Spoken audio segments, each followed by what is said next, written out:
Sup, my fellas. Don't forget to leave feedback, and enjoy the story. A view of the Tower of Strangers opened up. Creatures appeared. The thought arose that a catastrophe had suddenly struck the world. A huge number of monsters had fallen from the tower, and humanity could not do anything about its destruction. People had already accepted their fate. There was a glow around the people, and it was said that even then the so-called creators founded the first transcendental generation. They confronted the monsters, and then captured and destroyed the tower. The man raised his weapon up. The thought arose that this was how people defeated the invaders from another dimension. A mausoleum appeared. It was said that the creators saved the world, and their glory will be forever preserved in the mausoleum of the creators. Several hundred years have passed. The hero smiled, reflecting on the fact that his name is Minato. He is in the library, and he likes to read the biographies of the founders. The bodies of people were lying in a pile, and he added that he was a swordsman who was able to defeat an entire army using only a tree branch. The girl sat on the throne, and the protagonist thought that a sorceress who had reached the truth of magic, capable of controlling all kinds of magic without words, in their time was considered an exaggeration of the tale of the Transcendents, but he would like to remain in history like them. Sitting at the table, the hero thought that his body too. Putting his hand to the book, he added that he was proof of the existence of transcendence. He had a sign. Smiling, Minato thought that he had sworn by this sign that he would leave his name in history just like the creators did. A view of the city opened. Drawing with chalk on the blackboard, the teacher turned. Standing at the blackboard, he said that he congratulated him on the passage. The man was holding the phone in his hands. The hero silently looked at the screen. Standing at the exit, the student said that they were going to celebrate the exam and have fun, because he would be able to clean up and take out the garbage. Symbols appeared on the board, and the protagonist thought that if they confirmed transcendence, then his name would be written on the board. This is how the hunter's exam goes, and he has been failing for 3 years. Holding the phone in his hands, he added that each person had 3 attempts at life. This was his last chance. Lowering his head, Minato thought that he would no longer become a hunter. Picking up the garbage, the hero said that his text was perfect. He even trained to increase the aura. Why the sign? Holding the jar in his hands, the protagonist asked that it was just a useless drawing. Yes. Tears appeared in Minato's eyes, and he said that he also wanted to become a hero, like the creators. Frowning, the student shouted that he should go to the school gate as soon as possible, to which the hero asked, and then said that he had forgotten himself. The guy walked forward. The thought arose that if success was possible for him, then he would be happy, just like him. The young man smirked when he heard the address, to which he replied that they should not exaggerate. The students glared at the hero angrily and shouted that he was too late. He would keep Mr. Kaisei waiting, to which he apologized. Taking a step forward, the guy asked that he was not intimidating the weak, to which the student objected. Grinning, he added that they could see reporters standing right behind him, to which the students apologized. The man closed his eyes and said that this is his alma mater. Let him turn around so that he can see better. They used this photo on the cover. Kaisei swung his sword. It was heard that, or how about the one where he cuts the dragon with his sword, to which he replied that it was a good photo. He was so embarrassed. Looking at the hunter, the hero thought that this man was Kaisei. 3 years ago he entered with him, a genius who was first in all disciplines. The young man struck with his foot. He swung his fist, and the protagonist thought that when they were in the same class, he was constantly bullying him. With his eyes wide open, Minato thought that they had spent the whole day interviewing him, and now he was talking about him. For what purpose and for what purpose? Smiling, the guy said that yes, there was a colleague whom he would like to introduce, and then whispered what his name was, and then pronounced the name of the hero. The hero opened his eyes in surprise when he heard that he did not have very good grades, and one day he turned to him, and he gave him time for advice and recommendations during his own training, to which the protagonist thought what he was talking about. His gaze froze when he heard that he was also supporting him financially. Holding the wallet in his hands, the guy said that he should not be deceived, even if he took the money from him. What a pity. The young man smiled and thought that he had never met such a loser before. The protagonist looked in amazement when he heard that. What a good story. He was a good person. Mr. Kaisei was really good in intelligence, technique, and appearance. Smiling, the hunter shouted that let them not switch. He would become a transcendent and leave his name in history. People began to take pictures of him, saying that they thank him very much for his kindness, whether he has words of gratitude to his mentor. The hero looked at him in amazement and mumbled. Standing next to him, the hunter asked what the exam was. He still did not pass the exam. Yes. Closing his eyes, Kaisei added that it was easy for him to pretend once. He did not want to end everything peacefully. The protagonist's memories appeared. Minato sighed heavily. Standing in front of the cameras, the hero said that he cared about him very much. Stretching out his hands to the sides, the guy said that so, they no longer have time. The protagonist opened his eyes wide when he heard that his rewards for studying there were cool.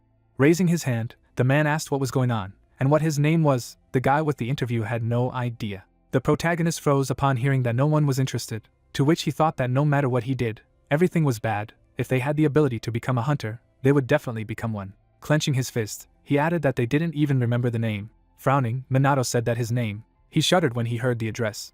Going forward, the student said that he should come to the mausoleum of the creators after school, to which the hero asked, and then thought what this meant, what he meant. Closing his eyes, Kaisei asked that he did not want to retake the exam. The protagonist looked at him in surprise and asked him what to retake the exam, to which the young man replied that he was using the help of the association. Standing in front of him, Minato asked why, to which the guy said, which was obviously for a strategy to improve his image. A mausoleum appeared. It was heard that the final phase is a photo shoot in the mausoleum. Well, when it is over, they will talk about it. Smiling, he added that he should definitely come. Looking at him, the hero thought that the retake of the exam was true. The young man walked forward, and the protagonist reflected on how he was angry, that he was using him to improve his image. No matter what, this was his chance. Minato grinned slightly. A mausoleum appeared, and he thought that this time the camera was aimed at the guy. It was heard that he would become the best hunter and promised to protect humanity from monsters in front of the mausoleum of the creators. And the photographer said that he looked like in the painting. Kaisei bowed when he heard that they ended the working day with a beautiful photo. Their contract for the day is over, thank you very much. To which he replied that he was waiting for a good article. The young man turned his head to the side. Going downstairs, he said what it was. Entering the room, Kaisei asked that they had found the entrance. Stretching out his hand to the side, the student replied that yes, this is it, to which the guy said that let them climb. He flinched when he heard the question of what they were doing. Standing with his back to the hero, the hunter said that he should just look and understand, this is a treasure hunt. Frowning, the hero shouted that what a treasure hunt, they are grave robbers, he at least understands who is here. Putting his hands in his pockets, the guy asked what and who was there. Suddenly he kicked the ground. Looking to the side, Kaisei asked if it was the smell of ancient mummies. The protagonist opened his eyes in amazement when he heard that the billionaire's belongings could be sold so that everyone would be in the black. What was the point of burying them with the body? These creators in the mausoleum were just garbage. Images of people appeared. The idea arose that the creators are amazing. Smiling, Minato thought that he, too, would someday leave his name in history. The hero gritted his teeth furiously. He rushed forward and exclaimed. The student deftly dodged his attack. The protagonist writhed in pain. Blood flew out of his mouth. Looking at him, the young man asked what he was talking to. Blood was spilled on the floor. The thought arose that this was death. Holding the backpack in his hands, the guy turned to the hunter. The jewelry was in the bag. I heard what it was. The hero opened his eyes in surprise. Smiling broadly, Kaisei said that this aura comes from the artifact itself. It's amazing. You can really live on it happily to death. To which the protagonist thought that he shouldn't touch the secret treasure. Damn the voice. Grabbing the hero by the clothes, the young man said that now he would explain so that even such a loser as him understood everything. He was looking for a person like him. The idiot had come here allegedly to retake the exam. The protagonist was reading a book, and someone said that he heard. He goes to the library of the mausoleum. He laughed when he heard it for the first time. He does not know if there is a joke funnier than this. Raising his hand in the air, Kaisei shouted that his dream of becoming a hunter had been cut short, and he had fallen into despair. The treasure of the creators he adored had been stolen, and his whereabouts were unknown. What tragedy was. Minato gritted his teeth and said that he was mocking. Holding the hero over the cliff, the guy said that the main news of tomorrow, the student was accused of stealing treasures from the mausoleum and escaping. He was put on the wanted list, a third-year student of the hunting school. Suddenly he threw it off and asked what his name was. The hero opened his eyes in fright. Smiling, the young man said that it didn't matter. The protagonist fell down, and he said goodbye to him. Falling into the water, Minato thought that everything would end here. Daily training, several exams, everything was in vain. He would die and disappear, as if he had achieved nothing and was not remembered in any way. Suddenly the hero opened his eyes in surprise. Images of people arose around him. Looking away, the protagonist thought that these people could fulfill his wish. They could do it. The man looked ahead. It was heard that they were sleeping in the mausoleum of the creators of the soul. Minato's eyes widened upon hearing this. A bright glow appeared around him, and he thought that he heard voices. This light, they were creators. The sign on the hero's hand lit up. It was heard that everything was in his hands. In his sky sign, there was no power itself, but with its help he could gain great power. Looking at the hero, the man said that he would have to make a contract with one of them and gain great power. Each of them was a master of his craft. The creators stretched their hands forward. It was heard that whoever he chooses, he will receive great power. While underwater, the protagonist wondered what kind of power he wanted. The guy smiled. The thought arose that he wanted this person. No, he didn't want to lose to anyone in the world. He needed overwhelming power. The mark on his hand lit up brightly, and Minato thought that he didn't want to be subjected to the humiliation he had before again. Looking at him, the girl said that he should decide which of them he chooses as soon as possible. Frowning, the hero shouted that he wanted their power. Let them give it to him. The creator lowered his head and said that he was greedy. He liked it, but it was impossible. No matter how strong he was, he couldn't master everything perfectly. A bright light appeared in front of them. They heard that he should be silent. The sign began to glow brighter and brighter, and the protagonist shouted that let him not say this. Let everyone give him power. Bright rays flew around him. A light appeared under the water, and someone said that there was so much power in this child. A bright pentagram appeared under the hero. The guy looked away. Suddenly the water flew up. Kaisei looked at him in bewilderment and asked again. The protagonist flew up. He descended to the ground. Minato stared angrily ahead. Standing in front of him, the student said that no, it couldn't be, that he got out, stubborn as a cockroach. The hero held a branch in his hands. Suddenly he waved at her, to which the guy asked what he was doing. The young man laughed loudly. Holding his stomach, the student asked that maybe he would try to beat them with a stick. It was scary. Standing behind them, Kaisei said okay. Opening his eyes wide, he added that he would not surface a second time, he would cut off his head. A weapon appeared in the hands of the guy. Smiling broadly, the student asked that he knew that he had the highest score in fencing in class. Let him be obedient and die. Lowering his head, the hero said that he had mastered the art of a master's sword. The young man swung his sword at him. Bright rays appeared in the air. The protagonist was behind the guy's back. Suddenly, cuts appeared on the young man's body. He wheezed in pain, and Minato asked what was in which place. The hunter opened his eyes in amazement. Holding a stick in his hands, the hero said that he should teach him. Wide-eyed, he added that he was swordsmanship, and then asked where his sword was, which he wielded. Gritting his teeth, the young man exclaimed, and then summoned a destructive gaze spell. Lightning appeared near the finger, and the protagonist said that it was too slow. He raised his eyebrows and used a lightning bolt. The young man writhed in pain. A bright beam struck the ground. The guy fell to the ground. Kaisei gritted his teeth tightly and thought that without the words of the spell, it was impossible to deal with people with one stick. The man looked ahead. The thought arose that a long time ago, with just one branch of a tree, the master of swordsmanship defeated an entire army, and reached the truth of magic. The girl turned around. It was said that a sorceress who could use all kinds of magic without words, in their time it is believed to be an exaggerated fairy tale, the Transcendents are attached to the mausoleum. The mark on his hand lit up brightly, and the thought arose that Minato's body was now inhabited by their souls. Images of people appeared, and the hero thought that their number was 106 people. The protagonist looked at the guy in disbelief, hearing that he would like to keep his name in history as a Transcendent. Standing in front of the hunter, Minato said that he would not leave his name. Frowning, he added that it would disappear forever, against the background of his history. They stood silently in front of each other. Holding a stick in his hands, the hero thought that cool, the souls of the founders and the sign of heaven. People were falling down, and he added that he was happy here. The protagonist lowered his gaze, listening to what kind of generosity. About 100 years had passed, from here to there would be his territory. His memory came into view, and Minato thought that he had been reading their biography from cover to cover, these founders whose souls were now in him. The creators were smiling. It was heard that so, after all. The eyes of the masters lit up. It was said that this was a competition who would get the body of a child. Crossing his arms, the man turned. The hero looked to the side and thought that it was the legendary swordsman Hinoki, who had slain an entire army with a single branch from a tree. Putting his hand to his face, the master said that as he thought, his name was preserved through descendants. Leaning on the protagonist's head, he asked what he was going to do now, to which Minato asked what he was talking about Kaisei. The guy clenched his teeth tightly when he heard that he should not talk about this weakling. Smiling, the swordsman said that he wanted to hear what he was going to do. The hero looked at him in amazement when he heard this. He took a step forward, to which the guy asked what kind of circus it was. Frowning, he shouted that he was A-level, he wasn't even worthy of watching. Suddenly, the protagonist punched him. The young man flew aside. Looking straight ahead, Minato said that he should go away. Dark particles appeared in the air. A bright glow flew out of the backpack. The hero froze in surprise. A view of the city opened. The monster ran swiftly forward. Looking at him, the man shouted. The man froze in front of the creature. The monster gritted his teeth tightly. Suddenly the master jumped up. He struck the monster with a bright beam. Smiling, the guy shouted that the A-rank monster had been killed in a second, as expected from an S-class hunter. The guy smiled. I heard that judging by the interview, it was probably nice to be called hope among young people. Talking about it, if he stood out, then the reputation of their guild would increase. They could have a drink, as the report would do.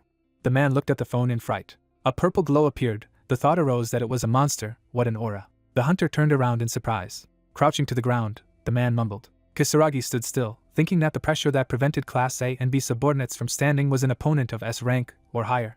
People were lying on the ground. An alley of the city appeared. A view of the mausoleum opened. The young man clenched his teeth tightly. He looked at me in bewilderment.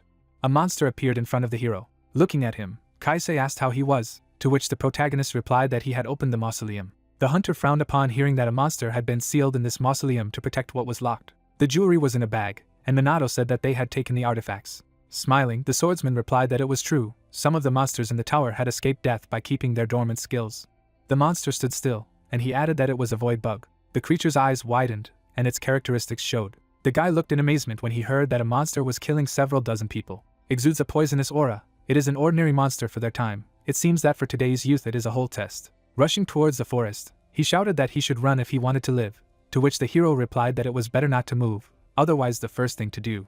The creature looked away. Suddenly he rose up. The guy shouted in fright. Suddenly, the monster grabbed him. A memory appeared, and the young man thought that his sword had cut even the dragon. Kaisei's eyes widened. The monster began to suck the blood out of him. to which he shouted that he was in pain. Looking to the side, the protagonist replied that he had spoken. Embracing the hero, the swordsman asked what he would give his body for a while. Smirking, he added that he would watch how Hinoki's sword worked, and then thought that he would win. While the others were overboard, he would take control of this vessel.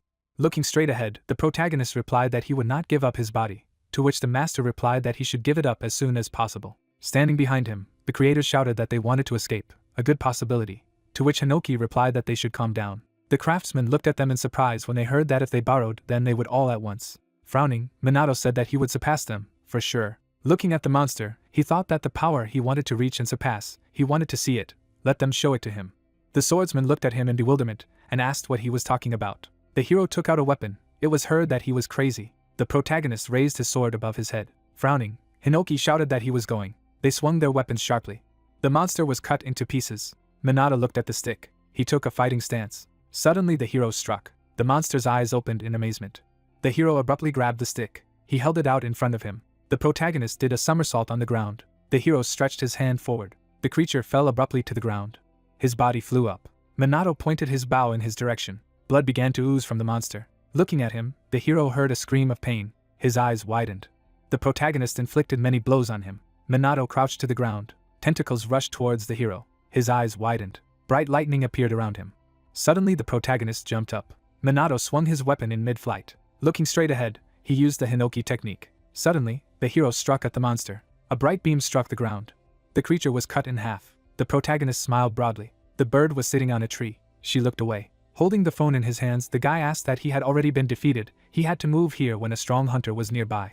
The bird was looking ahead, and someone said that there was a crow in the reflection. Smiling, the young man said that he had been killed by a schoolboy. Lowering his gaze, he added that he wanted to meet him. Midori smiled broadly. Sitting on the corpse of the monster, the guy said that we hadn't seen each other for a long time. Yes, this incident with an S-rank monster. No, it wasn't him.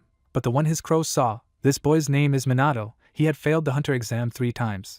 Holding the mug in his hands, he added that he could not even believe that he could not listen to him. A view of the city opened up. A question was heard that yesterday he was in order. Lowering his gaze, the disciple said that this aura was so strong, he couldn't even move, to which the young man replied that he was still not well. Smiling broadly, the student asked what he would say if he found out that he had killed him, to which the guy replied that it was impossible. It had been 10 years since anyone above S rank had appeared. The hero was standing in front of the monster. It was heard that this was only a rumor that a student had dealt with him. Stretching out his hand to the side, the disciple said that no, there were too few hunters in the whole world who could defeat him. Only one. The protagonist held on to a stick, and the guy added that he was clearly not at their school either. Looking to the side, he thought that the classroom had become the subject of conversation for the whole city. As he walked forward, the disciple said that he was out of the way. Looking to the side, he thought that killing S rank, he wasn't that bad, and Minato said that he couldn't get up. Memories from the battle appeared. The thought arose that yesterday he managed to defeat the monster. He gave his body to the creators. They almost tore it apart. Lying on the floor, the hero heard the question that he was okay. The swordsman smiled as he looked at him. Hinoki looked down and asked what he wanted to surpass the creators. The hero looked at him in bewilderment. Looking straight ahead, the protagonist said that he would surpass them, for sure. Clenching his fist, Minato replied approvingly. Sitting next to him, the swordsman said that he should show his determination, and the student wondered what was wrong with this guy. Looking to the side, Hinoki thought that even if you take it into account, there was a glow around the people, and he added that the level of modern transcendence is low.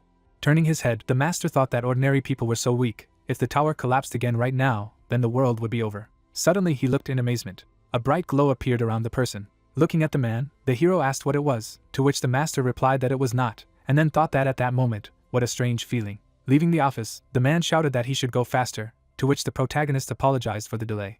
Memories appeared, and Minato thought that at school the exam was taken up to 3 times. He could no longer pass through hunter training schools. He would have to start again among ordinary people. The hero looked in amazement. Hearing that he was mistaken, there would be a grant. He would repeat the exam, to which he asked again. Stretching out his hand, the student asked that there would be a repeat of the exam for the hunter, to which he was answered approvingly. Crouching to the ground, the protagonist thought that he was not close to the ideal, so he needed to try. Smiling, the guy asked what they didn't know. This is a guy who dropped out of school. Let them feel sorry for the garbage that has been falling through for 3 years and give him a chance. Suddenly, Minato rushed forward. The young man looked surprised when he heard that the record was 1.2 seconds. The hero opened his eyes in surprise when he heard that 1 minute and 17 seconds. The protagonist did push-ups, and the examiner said that 840 times. Minato pressed the barbell, and someone shouted that 1,280 kilograms. The disciple looked at him in surprise and said that as this type, his results are twice as high as the previous records. the hero ran from side to side. With his eyes wide open, he thought that the creators were giving power again. Looking at him, the swordsman wondered if they could help in any way. They probably didn't do anything. The school corridor appeared. It was heard that the current record was for Minato. Looking at the tablet, the guy said that thank you very much, a great record. Wiping the sweat from his face, the man said that when he received a request to retake the exam, he was very surprised. Of course, his physical capabilities are impressive. However, Midori looked down when he heard that the problem was the number of attempts. He had already had 3 surrenders and failed everywhere. Particles appeared in the air. It was heard that, in other words, there were no magical powers. Sitting on the couch, the director said that he thought it was definitely a waste of time. Standing next to the guy, the girl said that this is a child. Smiling, Midori said he would take a look. Standing in front of the mill, the hero heard that he didn't know how to measure it. Let him spin this mill with magic for 30 seconds, and the number of revolutions would be his result. Stretching his hands, the protagonist thought that in the past 3 years, no matter how much he tried, the mill had never moved. He had never even felt anything like magical power, let alone manipulated it. Closing his eyes, he added that he understood now. A glow appeared around the hero. The thought arose that this cycle rises from the toes of the right foot, goes all over the body and returns back to the toes of the right foot. From this flow the breath is lost. A glow appeared from the palm of his hand. Looking at the laptop, the examiner shouted about the beginning. A blue light appeared around the blades. The hero began to rotate the rotor. Suddenly it began to spin at an incredible speed. Bright rays appeared in the air. The counter was rapidly gaining momentum. The man crouched and thought that he could not keep track of the numbers. Suddenly, a powerful explosion broke out. The rotor flew to the side. He was flying towards the school. The man exclaimed in amazement. The school was hit. The director shuddered in fright. He froze with fright. Sitting on the couch, the guy laughed and said that he looked a lot like him. Smiling, he added that the two of them would be in history. The protagonist opened his eyes in amazement. Adjusting his glasses, the man shouted that the hunter's exam had been passed. The students exclaimed with joy and shouted that he had made new records in all disciplines. Minato stretched his hand forward. Clenching his fist, he thanked them, and then thought that he still had power. The swordsman crossed his arms and thought that he knew it. Memories appeared. The thought arose that the creators had borrowed his body, thereby awakening the potential inside the guy. Smiling broadly, Hinoki said that a person with a sky sign could be ordinary. He was worth the weight of several hundred years. Interesting. The hero clenched his fist tightly, and the man thought that if this guy coped, perhaps they would be able to make all their desires come true. Suddenly, the protagonist looked at him in surprise. A bright light appeared in front of him. Covering his face with his hand, he asked about the explosion. The man was surrounded by a bright light, and the swordsman thought that this was what he felt this morning. Closing his eyes, the young man apologized. Gritting his teeth, Minato thought it was Midori. The young man smiled, and the hero reflected on the fact that a modern legend, the strongest Transcendent, why he was here. After shaking the hero's hand, the guy said that he watched his exam, congratulated him on passing the exam for a hunter, to which the protagonist thanked him and thought what his name was. Closing his eyes, the hunter said that so, the additional exam, let's call it so, the strongest in the world, will climb this pedestal together. Minato looked at him in surprise and asked again. The guy stood in front of the monster. It was said that as a transcendent hunter he had been working for 9 years. He was the strongest in the world. He had no equal. Midori was smiling. The thought arose that 1,000 monsters were turning to dust because of him. Weak monsters he could only destroy with his gaze. He had sealed the 10,000 Demon Temple 10 years ago, and stopped the outbreak on Kyushu 5 years ago, a living singularity. The hero looked to the side when he heard the address. The swordsman smiled broadly and said that he should give him his body at once. Raising his hand up, Midori said that the rules were simple. He gave him a minute. If he hit him even once, he won. Closing his eyes, he added that there were no consequences. If he lost, he would attack every 10 seconds. The protagonist looked in amazement when he heard that. Let him not worry. He would not respond to his blows. He could use his abilities. Stretching his hand forward, Midori said that he had prepared a weapon for him, could use what he was good at. Minato's eyes widened and asked again. Looking at the guy, he thought that an additional exam. What was going on? With Midori, even 1 minute was a difficult test. The young man smiled when he heard that it was okay for him to use a weapon, to which he replied that it was fine. His body was actually stronger than it was to be told by appearance. Looking straight ahead, the hunter said that he could cut any sword. The hero froze when he heard that he should give him a seat. Clenching his fist, the swordsman shouted that such an opponent had only seen in his time, to which the protagonist thought that he could sense Hinoki's agitation. The young man looked at the phone, and Minato added that it was still very strong, since the creator was interested. Looking away, the hero thought that he had a chance to win. The protagonist sighed heavily. He knitted his brows. Standing at the window, the students shouted that something was about to fight Midori. Looking at the hero, the swordsman shouted what he was doing. Let him give up his body as soon as possible. Pulling the phone forward, the guy said that they were starting. Minato held the weapon in his hands. He rushed forward abruptly. Swinging the weapon, the hero heard that he was going to fight it himself, to which the protagonist thought that he knew that it was reckless. However, gritting his teeth, he added that he wanted to remain in history. With their help, not thanks to them, he needed to do it himself. Minato swung his weapon sharply. Dodging the blows, the hunter asked what was on social networks. I am sure their video will soon go viral. The students looked at me in amazement. It was heard that he should quickly film on his phone. How cool Midori is.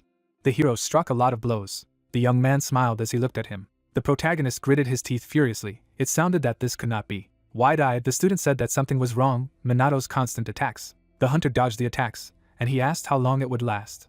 The hero raised his sword above his head. The guy lowered his gaze. The thought arose that the blows were diagonal. They were shortened, obliquely from the side, on the shin.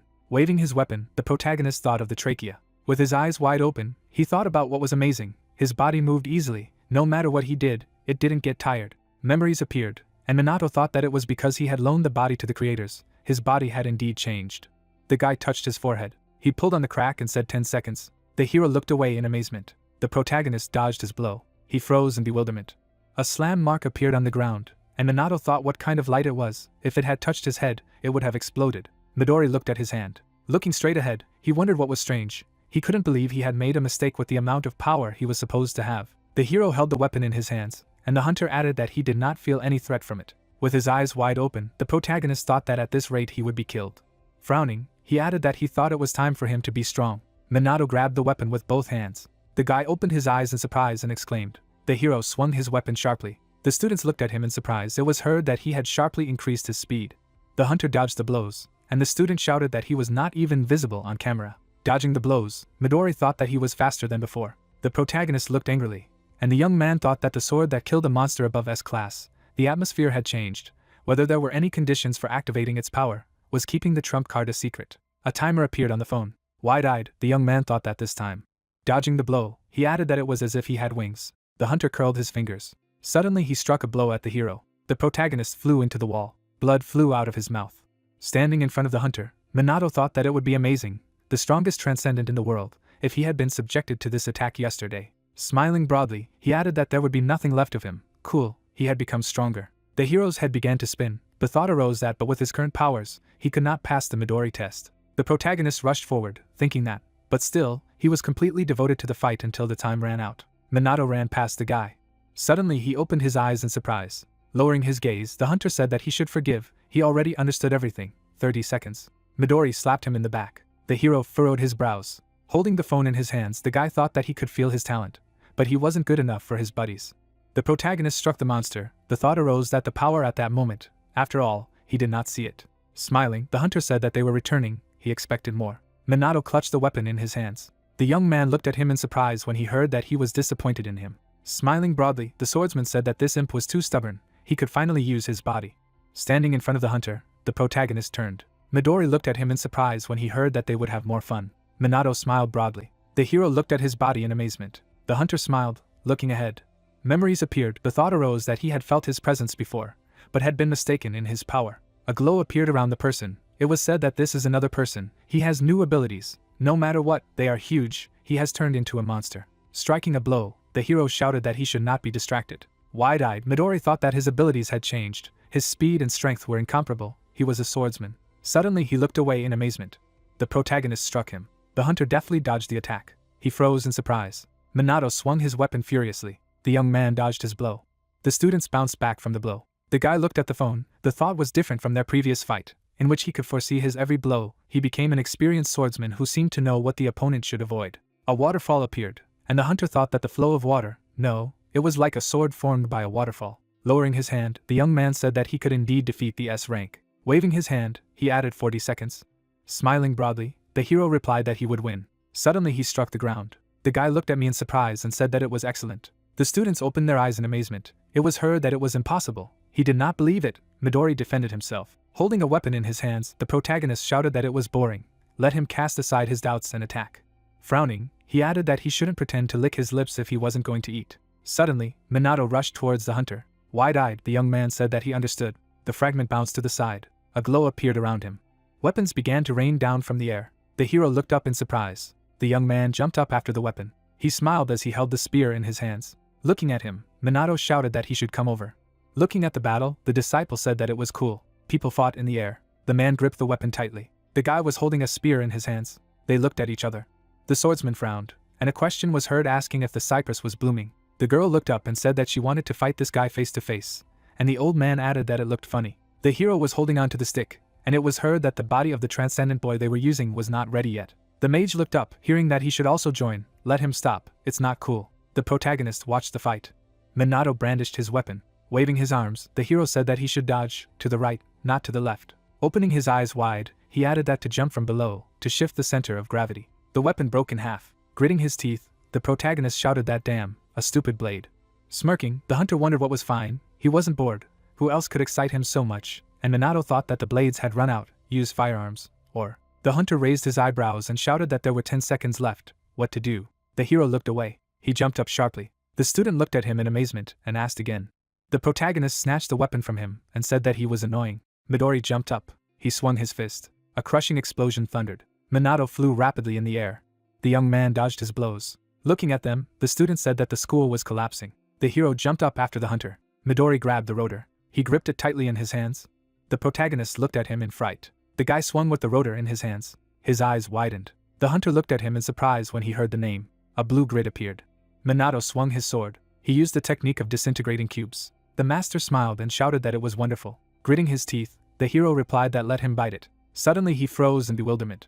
The hunter began to strike. His gaze froze and he said 60 seconds. The guy rushed towards the hero. Frowning, the swordsman shouted that he was not done yet. The protagonist took him by the shoulder. He rushed forward abruptly. Minato looked at his opponent carefully. They touched each other's hands. The hero deftly dodged his blow. People looked at me in amazement. Raising his hand up, the protagonist shouted that he was alone. Smiling, he added that it was one blow. Minato struck the hunter. The guys looked at each other angrily. Memories from the battle appeared. It was said that the battle of extremes, it seemed to be an endless series of defense and attack.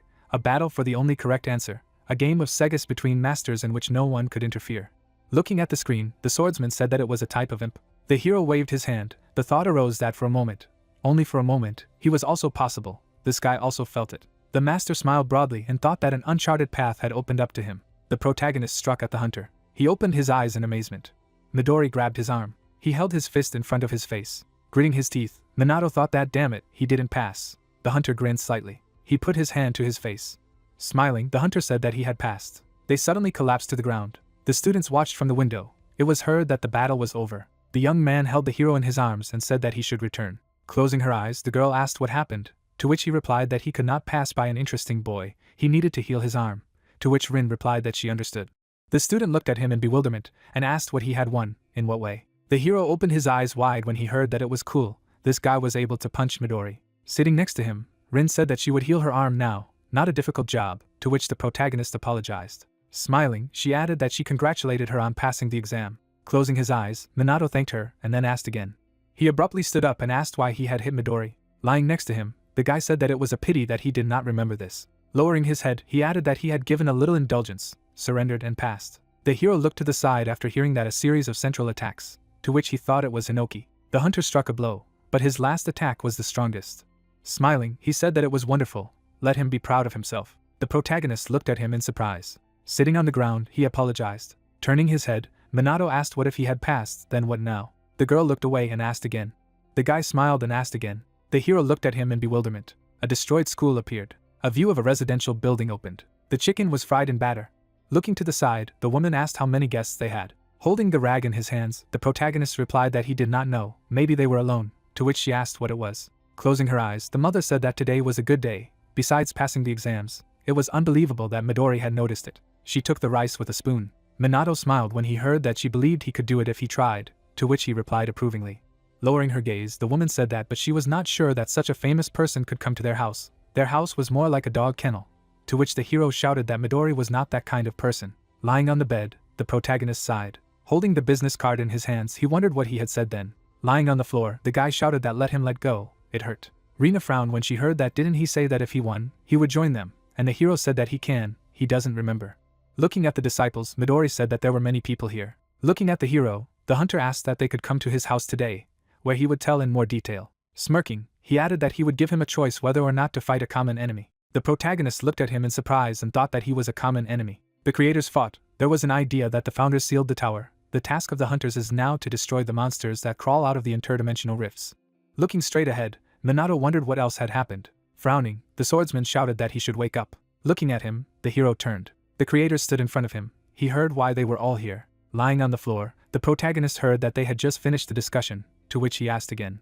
Frowning, Minato said that it was impossible. They had decided who would take his body. Looking at him, the master replied that it was something like that. The hero opened his eyes in surprise. Going down the stairs, he said that he should forgive me. Midori apparently came. Going around the corner, the protagonist thought that why earlier. Suddenly he froze in bewilderment. The woman was lying on the floor. After looking at her, Minato turned. Suddenly he rushed forward. The hero opened his eyes wide. The man was taking the chicken with his hands. The protagonist looked at him in surprise. Sitting at the table, he said that it was delicious. Empty dishes appeared. It was heard that his mother had made a mistake with the meat, wanted to serve the guests, then let her serve expensive meat. Standing in front of the kitchen, Minato asked who he was, what was wrong with his mother, to which he was asked that he was so polite. Sticking out his tongue, Haitani introduced himself and said that he had come to pick up an S-class hunter, a friend of Midori's. Sitting at the table, the man asked that he would pack his suitcases as soon as possible, their home. Suddenly a fist rushed in his direction. The hero struck a blow at a stranger. The man smiled broadly and laughed. Looking down, he asked that he wanted to fight. The protagonist lowered his head down. The mother was lying on the floor. She hugged the hero. The thought arose that when his father died, his mother raised him alone. Smiling, the woman said that she could still wear them. It would be better to buy him new sneakers.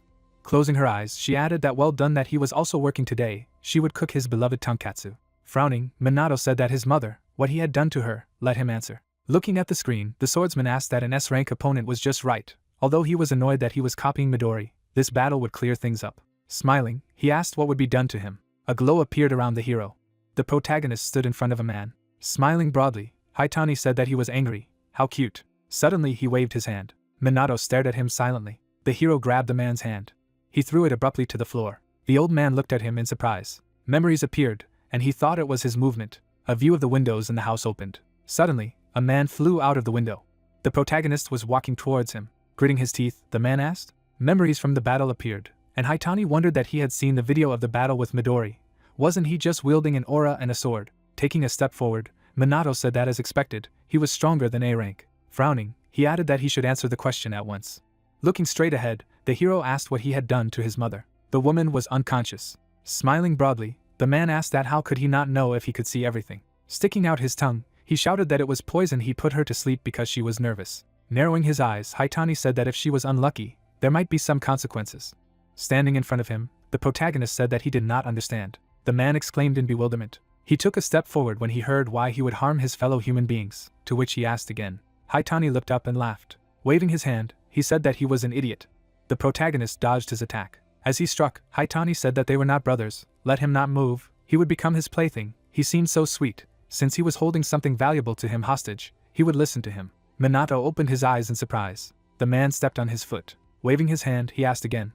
The hero slid on the ground. Frowning, he wondered why his cheeks were burning. A spot appeared on his face. Smiling, Haitani said that he should come up. Frowning, he added that he had the ability to hold 1,000 poisons inside him. A view of the buildings opened up. It was heard that it was a difficult task. If he wanted, he could fill the air within a radius of 5 kilometers with poisonous gas, although in the city it would be problematic. Looking at him, the protagonist thought that the poison was in him for only a minute. If he found out the composition, then he could come up with an antidote, otherwise he would die. Haitani smiled broadly, and Minato thought that a poisonous gas within a radius of 5 kilometers was S-rank. As a person it could be compared to a disaster. The hero's face began to be covered with spots. The girl looked surprised when she heard that the Queen of Medicine, for sure, was inside him. She opened her eyes wide when she heard that she should tell me how to carry out the detoxification process, to which the girl replied approvingly. Stretching out his hand, Haitani asked if he had said something, or if he had been consumed by the fear of death. Dodging his attack, the protagonist spoke about the skill. The old man opened his eyes in amazement. Memories came to him, and he thought that this guy was imitating his techniques after seeing it just once. The swordsman smiled when he heard about his skill. The girl held a spear in her hands. The master was sitting on the ground. The hero smiled. It was heard that again. He had read their biographies so many times that he could retell any at any time. He admired the creators, and now they are inside him. The man looked at me in bewilderment and asked again. Clenching his fist, the protagonist said that he had no reason to be afraid of him. He did not like it. Haitani frowned angrily. With his eyes wide open, he shouted that it was good. Even if he wasn't trembling with fear, wouldn't it hurt him? Rushing forward, the master added that the next poison was so strong that he would beg for death. Minato rushed to the side. Smoke appeared around the tree. Waving his hand, Haitani shouted that if he knelt, he would give him the antidote. But he would not return to his sanity after this pain. The hero froze against the wall. He stared ahead silently. A glow appeared around him. The protagonist struck the man. Blood flew out of the man's mouth. The creator looked in surprise. The man flew into the pole. A blow flew sharply across his face. Minato struck with his foot. The girl's eyes widened. Haitani slid across the ground. The hero rushed in his direction. He waved his hand in his direction. The protagonist touched it with his hand. Minato struck an opponent. The maker silently watched the battle. The hero struck. The dinosaur looked happily. The protagonist grabbed the man. The guy crossed his arms when he heard his name. Suddenly, Minato threw the man up. Flying in the air, he thought what was the reason for this guy. Rolling his eyes, the man reflected that no matter who he was, his poison could make anyone terrified. His nervous system was damaged. The boy should not move freely. The hero raised his head up. The mage opened her eyes in surprise. Lightning appeared around the hero's hand. A bright glow appeared in the sky. The creators watched the fight in surprise. Smiling, the swordsman asked what he saw. A memory from the battle appeared, and he added that this guy had only hit the strongest one once, and he was just lending them his body and following their movements. He was not afraid of exercise or magic. Maybe it was because of the emblem of the sky. Frowning, Hinoki asked what wasn't exciting. Looking at the screen, he heard that he needed to pick it up, to which the master said that if he trained with the creators. The hero held his mother in his arms. It was heard that he would become an unprecedented monster. The man rushed forward and shouted that they should move. Flying in the air, he added that it was necessary to protect the guy who fought Midori. 15 organizations were already working. Turning around, the guy shouted that they could not be late. Looking at him, Midori asked why there were so many of them. He smiled and added that there were 15 of them.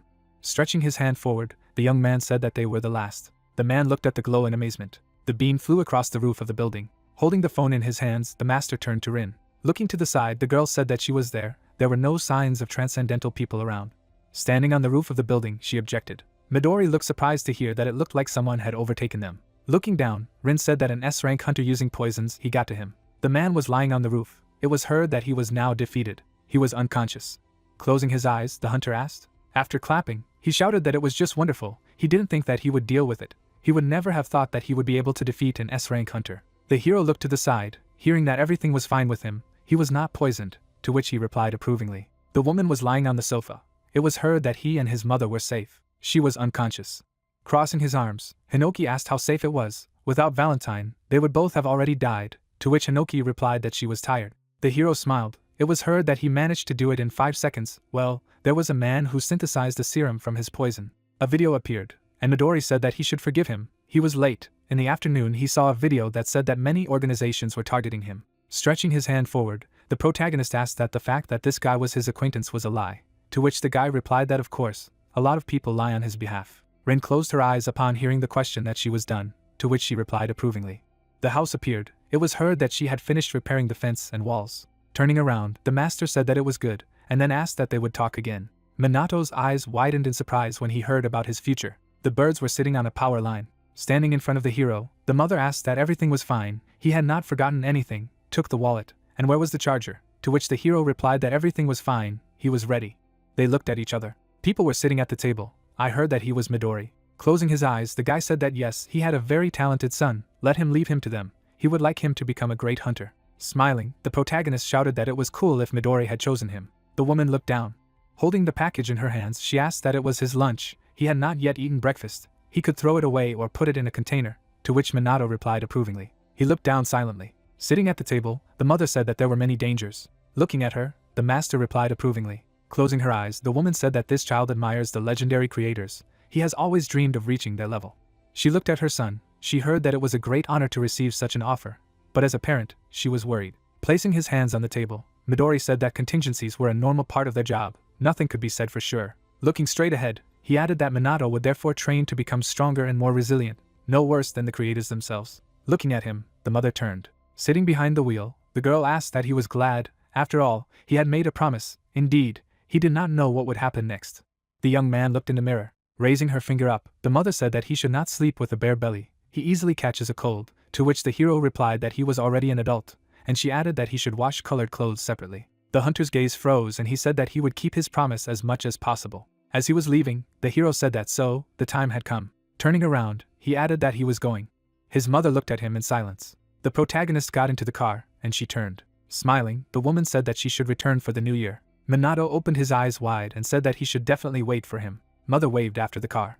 Sitting in front, the young man asked that everything was fine, to which the hero replied approvingly. Grinning, he added that the longer he looked at his mother's face, the more his resolve weakened. Closing his eyes, Midori replied that that's right, they have a long road ahead of them. Maybe they can eat or sleep, for example. The protagonist looked at the package. Looking at its insides, he thought it was bento. Minato opened the box. Suddenly he opened his eyes in surprise. In the container there was a chicken with rice. The inscription on the chicken appeared. The hero's memories appeared. Lowering his head, the hero thanked her. Tears appeared in his eyes. The girl stared ahead silently. The young man smiled and closed his eyes. The car drove forward. A view of the mountains opened up. The protagonist opened his eyes wide and shouted that he was here. Smiling, Midori said that he was welcome. The gates opened, and it was heard that it was a national organization, to which only a handful of outstanding personalities were allowed to belong. A view of the building opened, and the guy said that a detachment of opposing fighters were taking countermeasures in this main headquarters.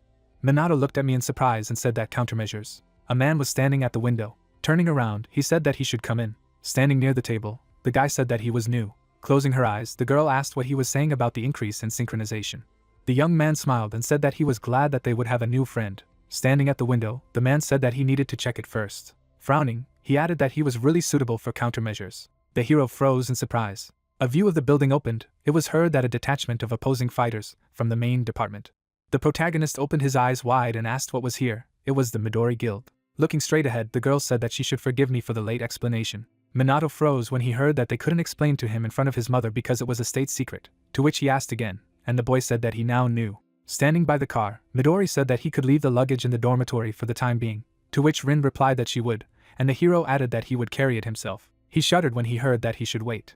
Flying up, the man shouted that he should explain himself. The protagonist blocked the man's blow. Smiling, the young man shouted that the attack from the front would do. Gritting his teeth, Minato thought he was strong and then asked who it was. The hero slid on the ground and exclaimed.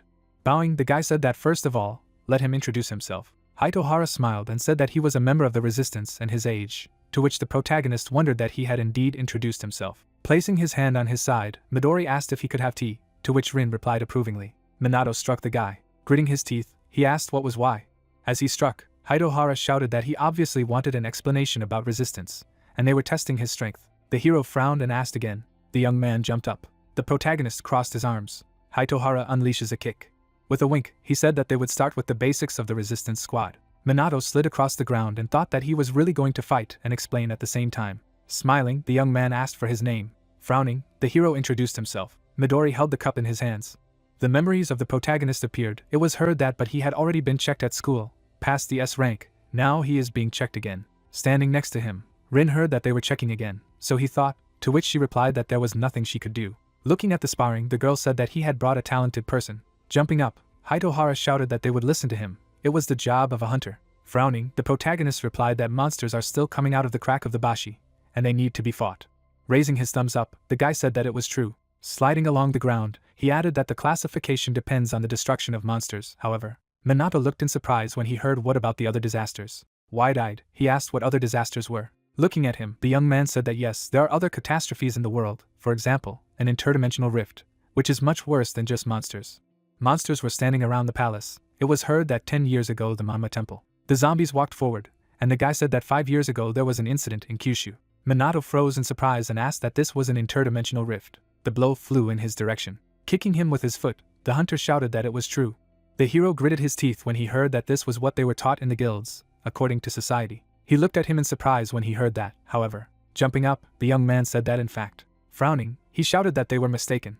Hitohara sliced the tree in half.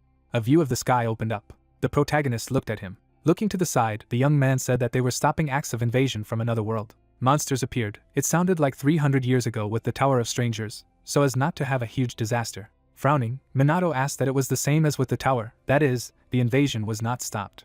Hands stretched out in his direction, and it was heard that someone from another world was still trying to get into this world. Taking a step forward, Hitohara said that the reason was unknown, but that the Transcendents had become weaker since the events of the tower, and there were almost no Transcendents left in their time, to which Hitohara asked what to do. Smiling broadly, the hunter said that was why they were there. Raising his leg, he added that those who predict and prophesy events, in order to prevent a catastrophe, only the best can follow this path. Looking straight ahead, Hitohara said that it was them, the opponents too. Midori smiled when he heard this. The protagonist froze and repeated a few words. Standing in front of him, the hunter said that from today he was one of them. He was able to withstand his blows, and from now on, his partner. Stretching his hand forward, he added that he welcomed him. Welcome to the opponents. They shook hands. Turning around, Hitohara shouted that so, he introduced them to Minato. A man was standing on the roof. People looked down. The question was heard what they would do. The hunters watched the hero. Suddenly they evaporated. It was heard that they were disappearing, just like villains. Closing his eyes, Hitohara said that it was a pity. Apparently they weren't convinced until they checked for themselves if he was on him now, to which Midori replied that he was relying on him then. Going to the door, the guy said that he would show his room in the dormitory, take half of the luggage, to which the hero thanked him. A crescent moon appeared in the sky. Sitting on the bed, the protagonist sighed. Lowering his head, he thought that the world catastrophe was the organization that prevented them. Looking down, Minato added that the creators have teamed up to crush the tower, and it is possible that the same disaster they are trying to prevent will occur, whether he can fight. Putting his hand to his head, the hero said that for some reason he began to worry, to which he was told that it was time to train. The protagonist looked surprised to hear this. The swordsman crossed his arms. Standing in front of the hero, he said that he had forgotten to say, since he was confused. Now he will say what they, as creators, have decided. Looking at him, Minato heard that they would make him the strongest Transcendent. Images of people appeared. It was heard that they would also defeat that guy Midori. They would give him the power of the strongest Transcendent in history. The hero froze when he heard that he should become a student of the creators. Sitting on the bed, the protagonist asked. The swordsman looked away after hearing why. Didn't it happen when they possessed his body? To which he replied that well, that's fine, but in the future. The creator's eyes lit up. It was heard that they would fight for him, to which Minato thought that it was a battle between the founders, and then shouted that there was no need to fight for him. The hero froze when he heard that this was the original intention, but after looking at him, they changed their minds. Lowering his gaze, the master said that it would be more interesting in the future. The creators looked at the protagonist. Minato opened his eyes in amazement when he heard that it was more to look at his height than to use his body. Smiling, Hinoki said that he had defeated that type with poisons. The man stretched his hand forward. Memories appeared. It seemed that he had imitated techniques that he had seen only once. The hero struck blows, and the master said that even in comparison with them, the power and accuracy are amazing. Now he is taking shape. The protagonist froze, hearing that he understands how strong he will be. A symbol appeared on his hand, and the swordsman said that he didn't know if it was an effect of a sky sign, but smiling broadly, he added that this was his ability to assimilate. This gift was better than that of any of the creators. Minato sat on the bed. He began to cry. The thought occurred that tears involuntarily flowed down his face. The man put his hand to his face and thought. Sitting at the table, he said that he did not have an ounce of talent. The protagonist gritted his teeth tightly, and thought that no one had expected anything from him until now. Raising his leg, the student said that he was garbage that did not deserve anything. Holding the phone in his hands, the student said that he had failed the hunter exam all 3 times. The man smiled and said that he should finally give up. People were walking forward. They heard what his name was, but who needed him? Smiling, the guy asked what his name was, and Minato thought that no one believed that he would be able to change his future. The hunter closed his eyes and said that he had a great talent. The swordsman looked down and said that he was the strongest Transcendent in history. He had such a talent. Sitting on the bed, the hero wondered if he was okay. He began to cry and added that there was nothing happy in his life, so why was this happening? The protagonist looked at the books. The thought arose that he admired, longed to learn more from them. The creators stood in front of him. Minato grinned slightly. Hugging the hero, the master said that he should not cry. The creators stood at attention when they heard that they were with him. People raised their heads up, and Hinoki said that while his body was asleep, it was possible to use that time in their time and space. Looking down, he added that from now on, he would train for 10 hours every day. Midori smiled. It was heard that at noon there was a meeting with the opponents. The hero took a step forward when he heard that it was night. Standing in front of the creators, he heard that he would train with them. Standing at the window, the protagonist said that he was not used to it yet, to which the guy replied that he understood. It was also in the first days in the dormitory. Looking at the protagonist, he pondered. Minato held the cup in his hands. Haitohara's eyes widened. Suddenly he struck with his foot. The hero smiled and said that it was still morning. Let him not do so. It was better to eat first. The young man looked at me in bewilderment and asked again. Closing his eyes, the protagonist said that it seemed to him that yesterday he struck faster than now. People were sitting in the dining room. Holding the tray in his hands, the hunter said that it was best to eat together. A plate of fruit appeared. The girl closed her eyes when she heard that they could get hooked. Turning his head, Haitohara said that he should sit here. Looking straight ahead, Minato thought he had talked about her the day before. Frowning, the girl said that he was new here, to which the hero thought that the atmosphere had changed a lot. Smiling, he said that he was glad to meet him, and then introduced himself. Closing her eyes, the girl replied that she did not know, and did not want to know, and would not remember. Holding the fork in her hands, she added that if she distinguished herself, then she would remember his name. Smiling, the hunter said that let her learn. Now she will go to prevent damage, so let him follow her. An all-terrain vehicle rides in the snow. The first book of prophecies discovered, 1945, Antarctica, 3,000 meters deep under the ice. The hooded man looks inquiringly. The man holds a book in his hand and says that it is a book of predictions. A book appears. Everything in the book was written crookedly, as if a child. The world in the next 80 years. Various catastrophes were described, and the world believed in it. As a car drives down the road, Shinomiya asks what, if he understands why the world believed. Minato turns his head. The protagonist looks at the girl and says that he doesn't even know her name. The dark-haired girl asks if it is necessary to say him, and continues that he is rushing things too much. Shinomiya turns her head. Minato asks if the prediction came true, and Minato replies that he is an idiot. Shinomiya props his head with his hand and says that if at least one of the predictions comes true, then the world will come to an end. The protagonist opens his eyes wide. Minato turns his head and asks Hitohara how many prophecies there are. Hitohara smiles and says that there are about 2,000 prophecies, and the protagonist shouts that this world will end. The blonde guy looks back and says that about 10 of them have already been stopped by the fighters, and Minato says it's cool. The protagonist turns his head and says that she said the world believed it, and adds that, so why does she think so? The girl presses her hand to her cheek and says that the researcher who discovered the book was named Barnard Russell. A man in a Panama hat walks through the forest.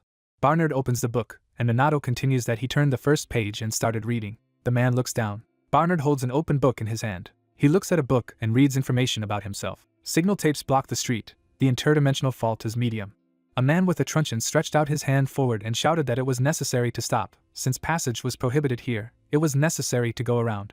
Minato turns his head and asks if everything is okay. Hitohara confirms. The protagonist looks at Shinomiya in surprise, and she says that World War III has begun. The moon illuminates the tree. The dark-haired girl says that there have been major crises such as the other side of the moon, the offensive surge, the giant sky tree, and goes on to say that they have been solved by the great transcendence of the world. The blonde guy closed his eyes, and Shinomiya said that Lord Irikihara had recently dealt with the temple incident.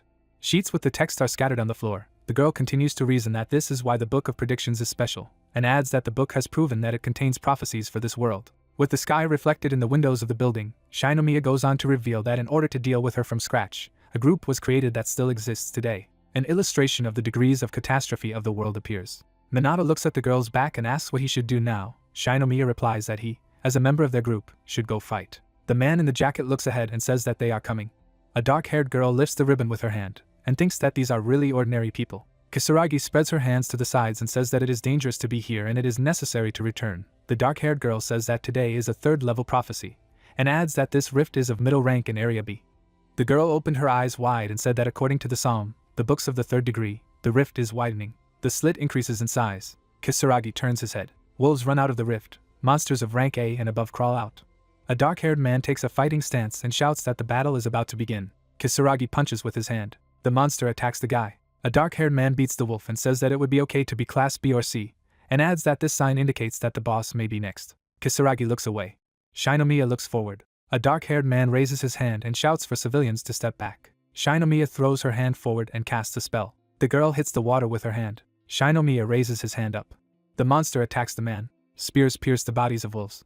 Hitohara slams his foot into the ground. A guy with yellow hair delivers a stream of punches. Kisaragi looks ahead in surprise and asks who these people are. They seem to be S rank.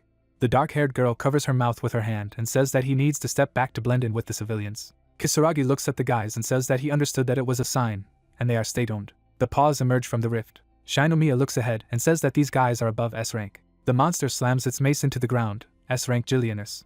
Kisaragi turns his head and yells for the guys to stop. A dark-haired girl points spears at her opponent. Hitohara looks down. The blonde guy kicks, thinks that the blow is repelled. The armor from physical blows works. The monster looks at the girl.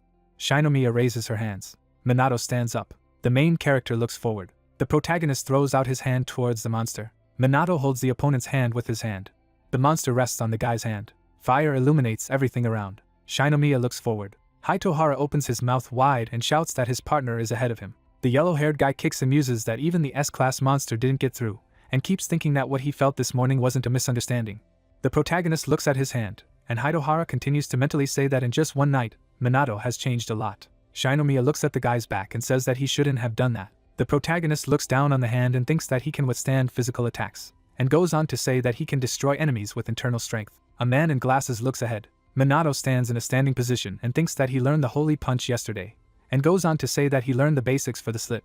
The protagonist squeezes his palm, and mentally says that it was a good start. Minato looks back. The guy opened his eyes wide and asked for the girl's name, and added that they needed to help each other while they were fighting. The girl looked at Minato and said her name. A guy with yellow hair strikes his opponent with a blow that goes through his body. The werewolves attack. Shinomiya releases the spear of Mercury from his hand. Hitohara rushes forward and says what Minato said. The girl throws up her hand and adds that if you overcome your inner fear, then victory is theirs. The main character turns his head and turns to the newcomer. A crack appears and Shinomiya says that they need to go inside. Kisaragi turns around and says that there is another dimension inside the crack, and that this is crazy. The main character rushes forward and exclaims that he is already coming. A young man runs up to the crack. The man shifts his gaze to him.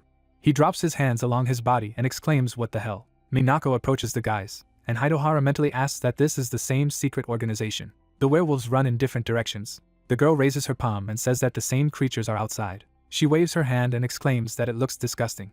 Creatures fly away from the released stream of magic. The guys run forward. The protagonist says that Shinomiya is cool, and Hidohara adds that she is the best at clearing a vast area. The monster beats its chest with its paws. The young man attacks the creature, and the girl asks him to leave the beast to her. The minotaur crosses its legs. Hidohara raises his head and shouts that he is here. Yellow streams of magic envelop the guy. He throws his leg up and Minato admires his punch. The hero throws his body forward. Streams of blue magic surround the guy. The main character appears and asks his friend if everything is okay, and the guy replies that he is fine. Young people and a girl are running along the road. Shinomiya looks up and says that there are fewer enemies and asks what it is. The main character opens his eyes wide. The guys are standing in the middle of the room and discussing that this is a wide room. Shinomiya looked up. The protagonist raised his head. The yellow-haired guy looked away. An incomprehensible creature is approaching the young people from above. They open their mouths in surprise and say that this is impossible.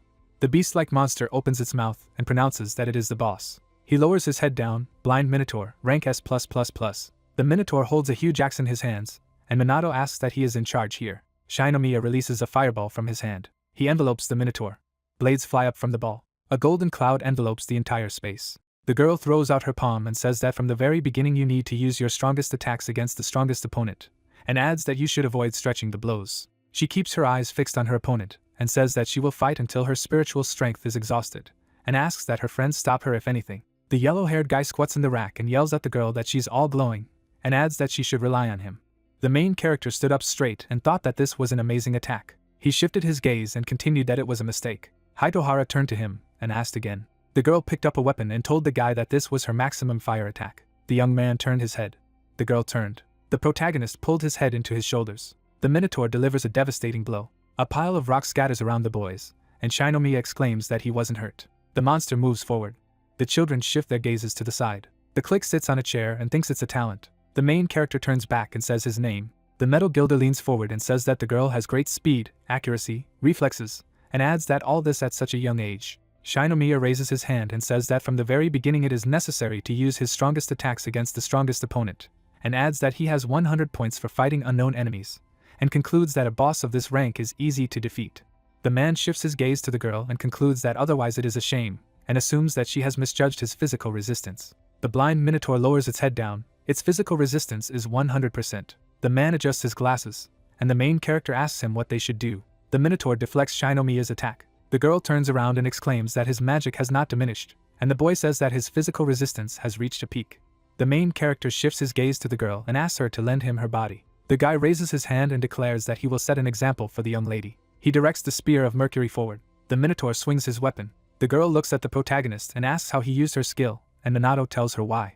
He turns his head and orders her to be quiet. Shinomiya's eyes widen, and the young man says that she should be more attentive, because she is an alchemist. The Minotaur opens its mouth, and the guy continues to say that there are 3 matters, and that depending on this, it must be used correctly. The flames incinerate the beast. Hidohara covers her face with her hand and says that it has become hot, and the girl adds that it is physically impossible, because the temperature is too high. The beast opens its mouth, and the young lady wonders that such high temperature control is possible. The main character stands in front of a man and he says that he and the girl are good, and adds that Minato will also be his student. The guy replies that he is glad. Stones are scattered around the room. The young man with yellow hair shifted his gaze. This mission foretold the catastrophe of their psalm. Minato straightens his shoulders and thinks that they defeated the blind Minotaur that they could. The weapon crumbles into sparks. Shinomiya's eyes bulged in surprise and thought it was impossible. Minato and Midori slapped each other's arms. The girl added that a Transcendent can only possess the power indicated by the mark on his hand, and she thought that he had taijutsu at the level of Hiko. However, Minato was better at alchemy than she was, and asked herself if this guy was who. The guy held out his right hand to her. He smiled broadly at her and told her that his name was Minato, and let her remember it. The girl twisted her face in surprise. She shook Minato's hand and announced that she would remember it now. The yellow-haired guy turned on them and thought that Minato seemed to have taken Shinomiya safely. In the middle of the street, there was a rift in the air. A guy from the crowd said that look, the crack is getting smaller. Kisaragi looked at him in shock. The other guy asked what was going on inside. Minato's head popped out of the crack. Midori and Shinomiya followed him, someone saying that they had entered the crevasse and returned safely. The girl landed between the guys. The first asked that the mission was completed. The girl replied that it was right. You need to return to the headquarters and report everything. The second guy said that it was a difficult mission. The main character turned to Kisaragi. He bowed to him and said that he asked for forgiveness, and thanked him for helping him and his subordinates.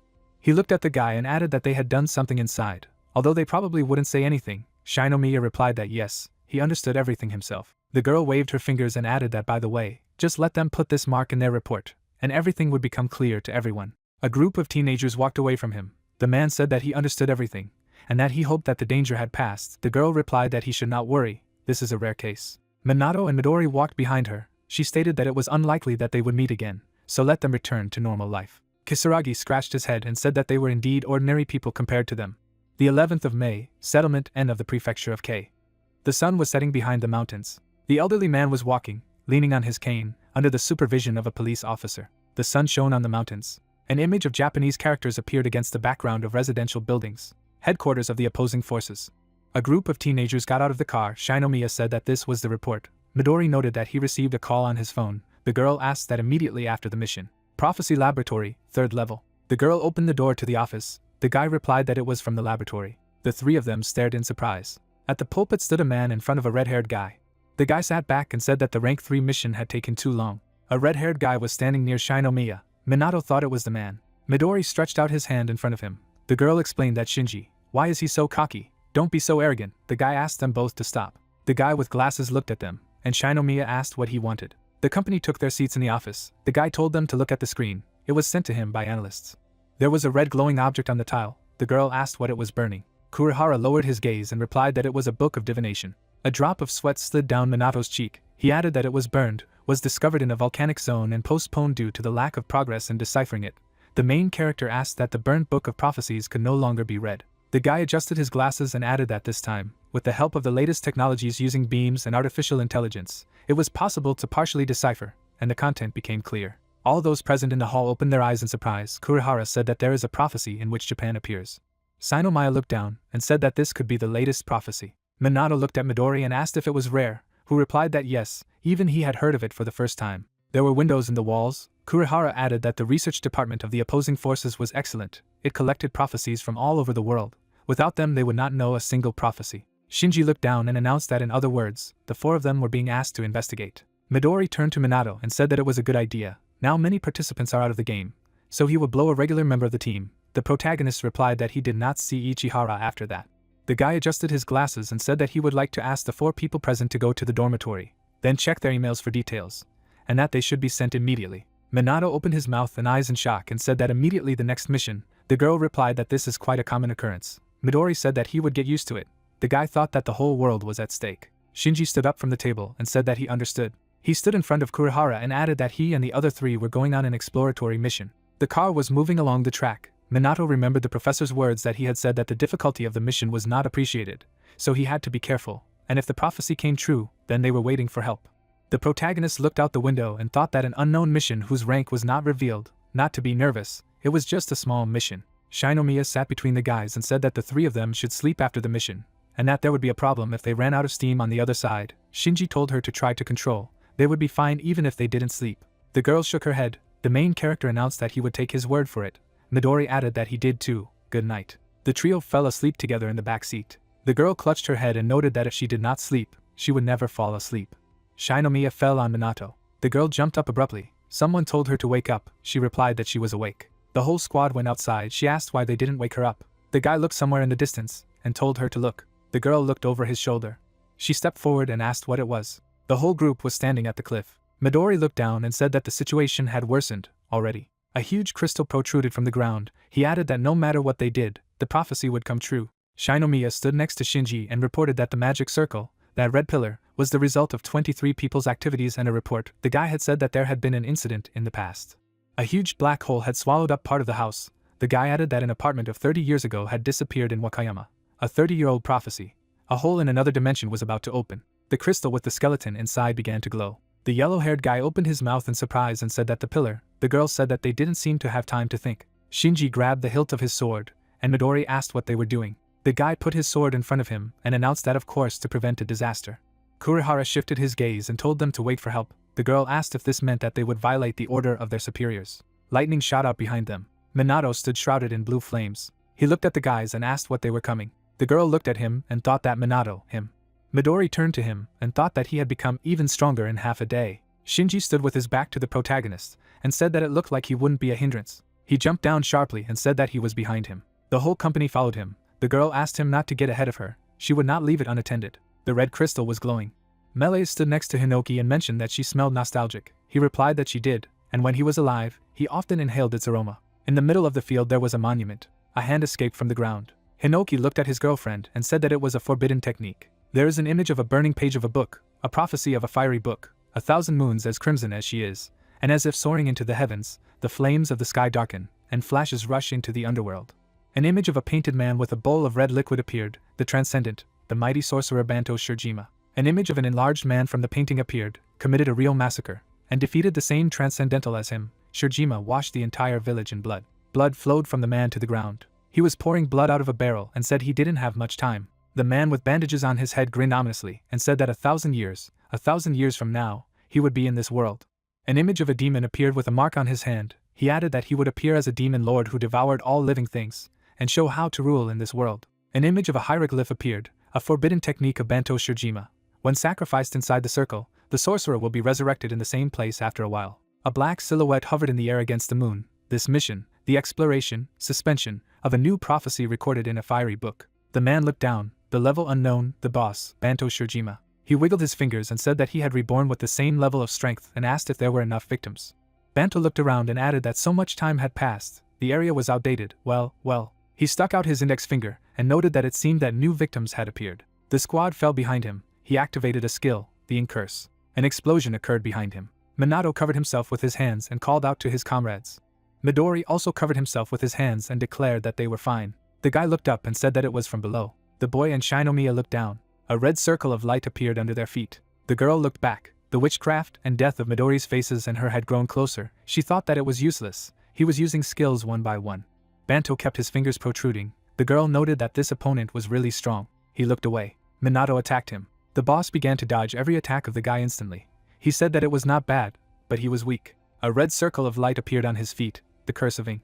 A huge pillar of fire appeared in front of Banto. He looked up. Minato flew at him with lightning in his hand. He opened his mouth and said that it was lightning. Banto raised his hand above him for protection. The guy looked at him. The boss held his finger up and said that he was starting to like it. Shinji crept up behind him. He swung his sword, skill. Banto stared at him in shock, a golden flower. The guy looked away. The boss jumped over his attack and stated that it was a shame. He looked at him upside down. The guy raised his sword to the soda and said that he didn't think he could win at this level, skill. The boss has landed, Autumn Iris.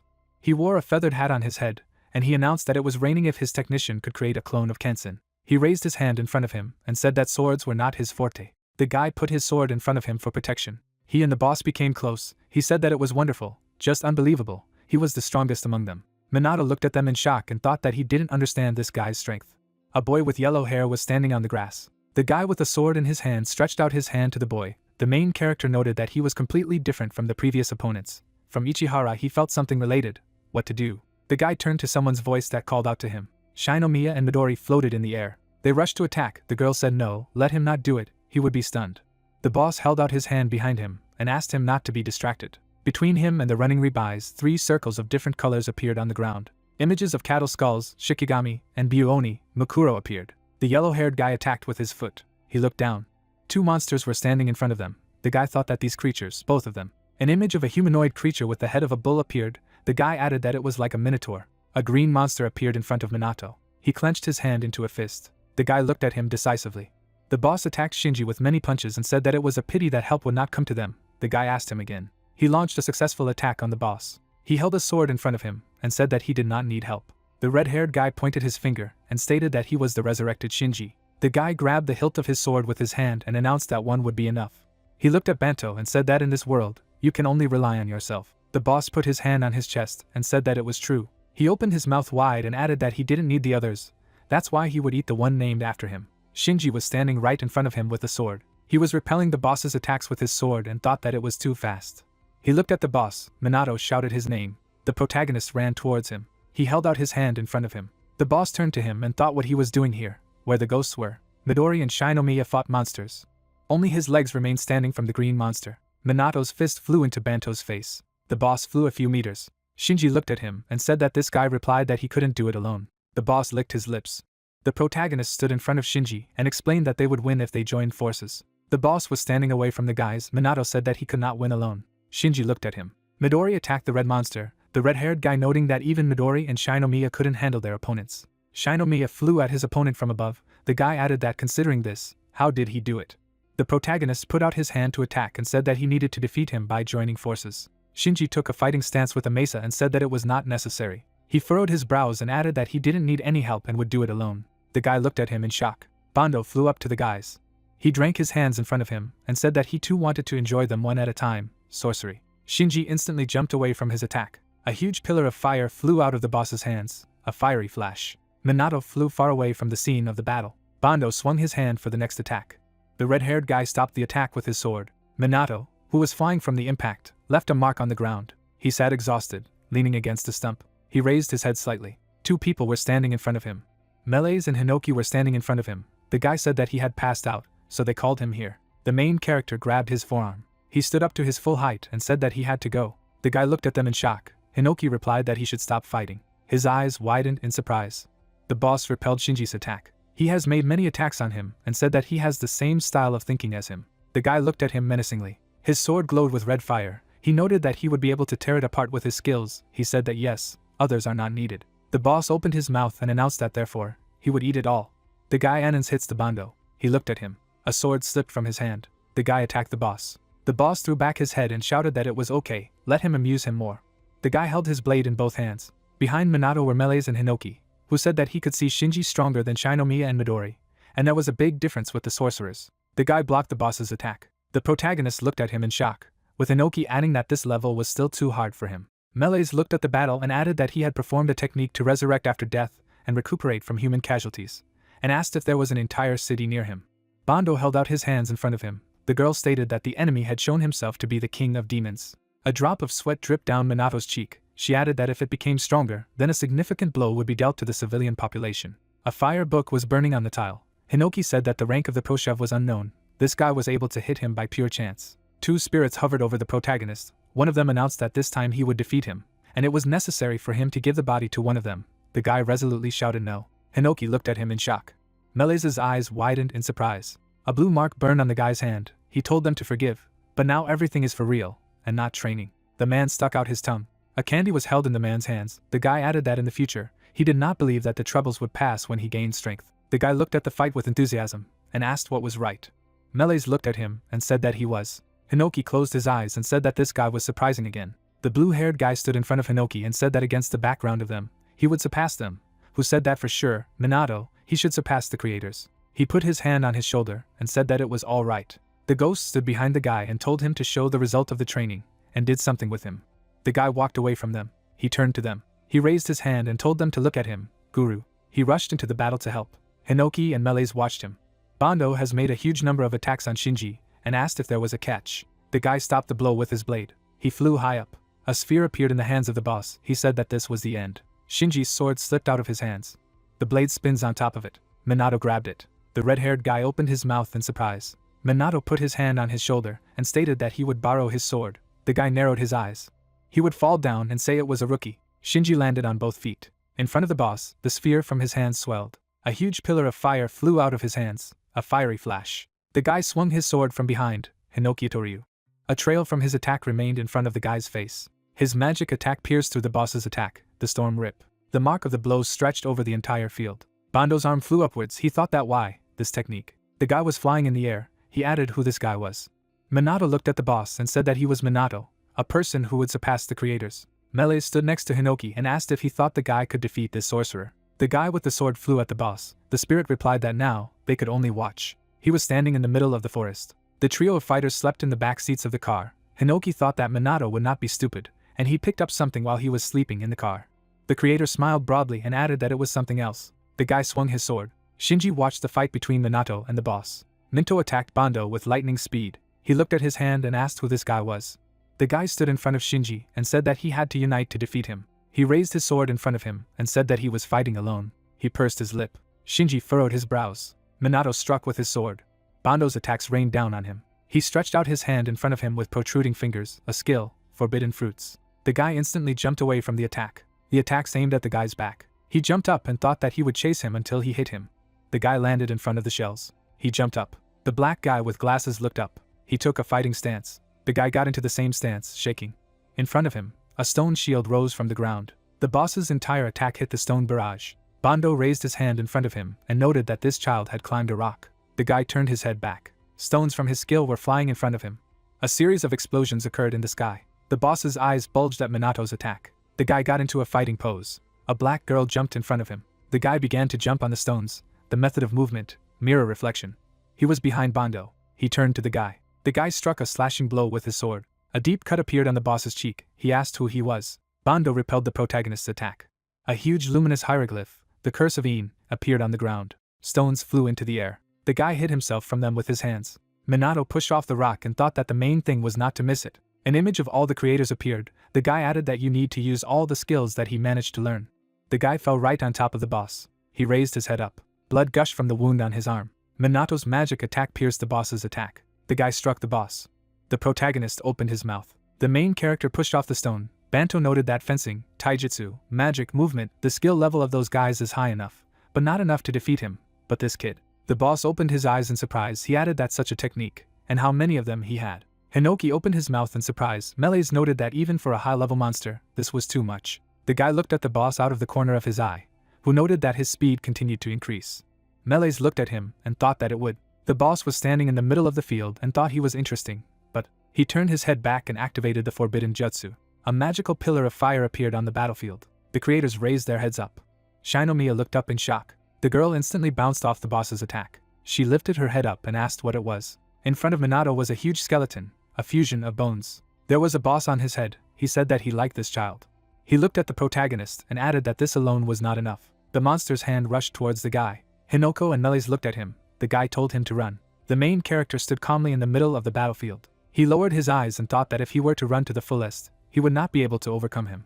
The guy closed his eyes and added that forward, we need to break through. Melees held out her hand and told him to remember their lesson in magic, and that it was necessary to do it all over again, and that first of all, the basis of magic was a bright flame. Fire appeared in the girl's hand. She lowered her hand. Hinoki took his katana out of its sheath and said that Hinoki Toryu has two states, the verdict of the storm, the blow that destroys the opponent the first time. A huge plume remained from his attack. He added that he only needed to lower it down for a moment, forget doubts and fears. The creator looked ahead in front of him and said that you should only look at your opponent. The guy held the blade in his hand. An image of a flash from the attack appeared. The young man raised his sword above him, shrouded in flames. Melees opened her mouth in surprise and said that he was a fool. Hinoki looked at him and shouted his name. The guy swung his sword from his back and said that come on, Banto, this technique was created by Minato himself, you need to name it. The protagonist's magical attack touched the boss's huge skeleton, the verdict of the hot air. Part of Banto's torso flew freely in the air. The guy looked at him. The creator with an eye patch held a sword in front of him and said that inochi is used in different ways, it depends on the person. He seized the blade. The light reflected off the katana. The guy added that it was like a thin thread, and if he tried, it would cut the first time. He looked ahead in front of him and said that it was now. A huge skeleton hand reached out to Minato, and Hinoko asked how he saw him. The guy narrowed his eyes. The boss folded his hands. The guy added that Banto as he sees it. A flame was glowing on the stand. The creator explained that the light, a small and weak flame. An image of flames in a bathtub funnel appeared. Hinoko added that one sword created the storm. No. The water funnel was enveloped in fire. The guy said that even better, he was consumed by a strong flame. The protagonist's magical attack touched the boss's huge skeleton, the verdict of the hot air. The huge skeleton began to burn. Part of Banto's torso flew freely in the air. Hinoko and Melees looked at him in shock. The guy realized that it was unbelievable. He was able to unite. The young man stood in a fighting stance with a sword. The guy raised the sword above him. The creator added that his magic and swordsmanship.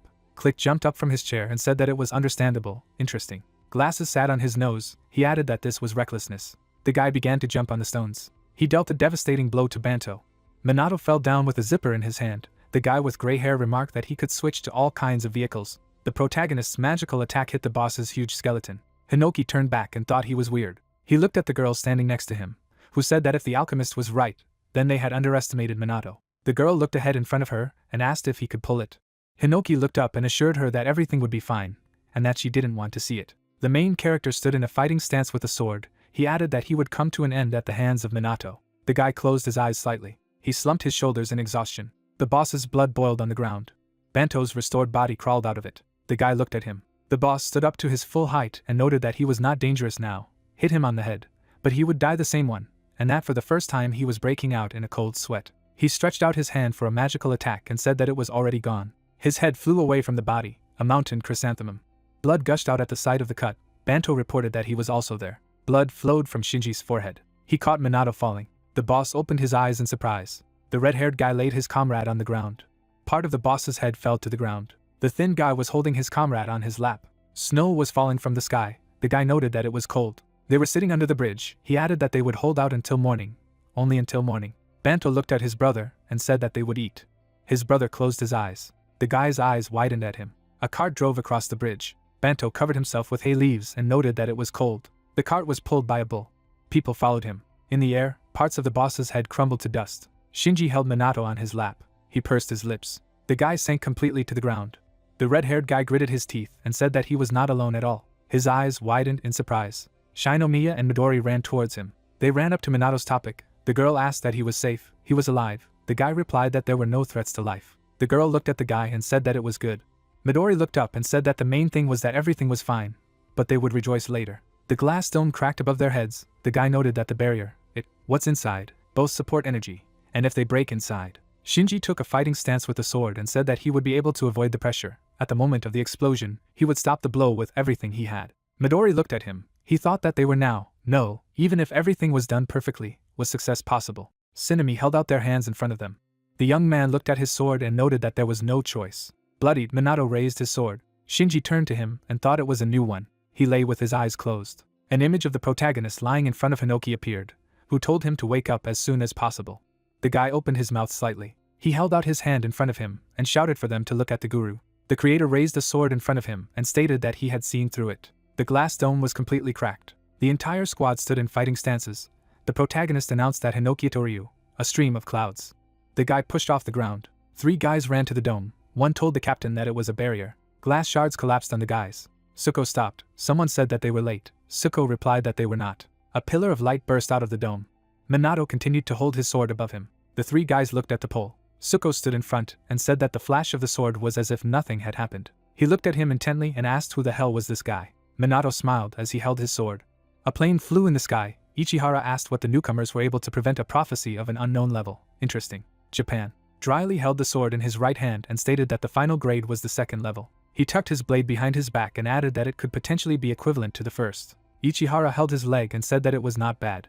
The guy was sitting on the plane and added that while he was gone, it seemed that they had all grown up. He held the phone to his ear and noted that, however, the person who had contributed the most was Minato, who had enlisted 2 days earlier. Minato was holding a sword, and the yellow-haired guy said he had found it, and asked who he was. He opened his mouth slightly in a smile and added that he was the one who would do away with all prophecies. He looked dryly at the phone. There was an earring hanging on the guy's earlobe. He said that they were waiting for him, and that maybe he was the one. The red-haired guy held the phone to his ear and asked that his expectations were so high. Ichihara replied that if he didn't believe himself, then why didn't he see for himself? He asked him to come back already. Without him it was difficult to compete with someone on an equal footing. Ichihara closed his eyes and laughed. The girl on the phone said that she was right in front of him. She held the walkie-talkie to her face. A huge female figure appeared behind the plane. A super prophecy when the sun will go out. The girl closed her eyes. Boss, suicidal tendencies, Ishtam. A flash appeared on the plane. The boss opened his eyes. The plane was flying straight at her, and Ichihara asked Soho to continue. A blue sphere formed in his hand. He added that he would quickly finish, a divine vortex. Curtains hung from the wall. Minato opened his eyes and mouth abruptly. The nurse looked at him and said that he woke up. The guy sat up on the bed and asked where he was. The girl replied that he was in the infirmary of the opponents. He opened his palm. The girl added that he had returned from the mission and woke up only now. The guy thought that he had fainted. The protagonist stood in front of the creators and noted that he slept so deeply that he did not even move into the space to the creators. The nurse pulled back the curtain and said that he was fine, and if he needed anything, let him call her. Shinji was sitting on a chair with his arms crossed. The main character wondered why he was looking at him like that. He shook his head and asked where the others were. Shinji replied that they immediately started training as soon as they returned. Midori and Shinomiya walked forward, the red-haired guy adding that they were very disappointed that they couldn't fight back. There was a plaster hanging on the guy's cheek, he said it all. Minato put his hand on his shoulder and stated that he would borrow his sword. The fist of the main character flew into Banto's face. The young man stretched out his hand in flight. The guy was lying on his back holding a sword in his hand. The protagonist's magical attack hit the boss's huge skeleton. The verdict of the hot air. Shinji explained that his power is overwhelming. Minato stared at him in shock and asked him for forgiveness. The red-haired guy stood in front of him and asked who he was. Banto held his index finger outstretched. Fangs protruded from the monster's mouth. The guy added that he had appeared 2 days ago, and had already defeated a third-rank monster, and then, potentially, the first. Minato misses the boss with his attack. The guy began to jump on the stones, the method of movement, mirror reflection.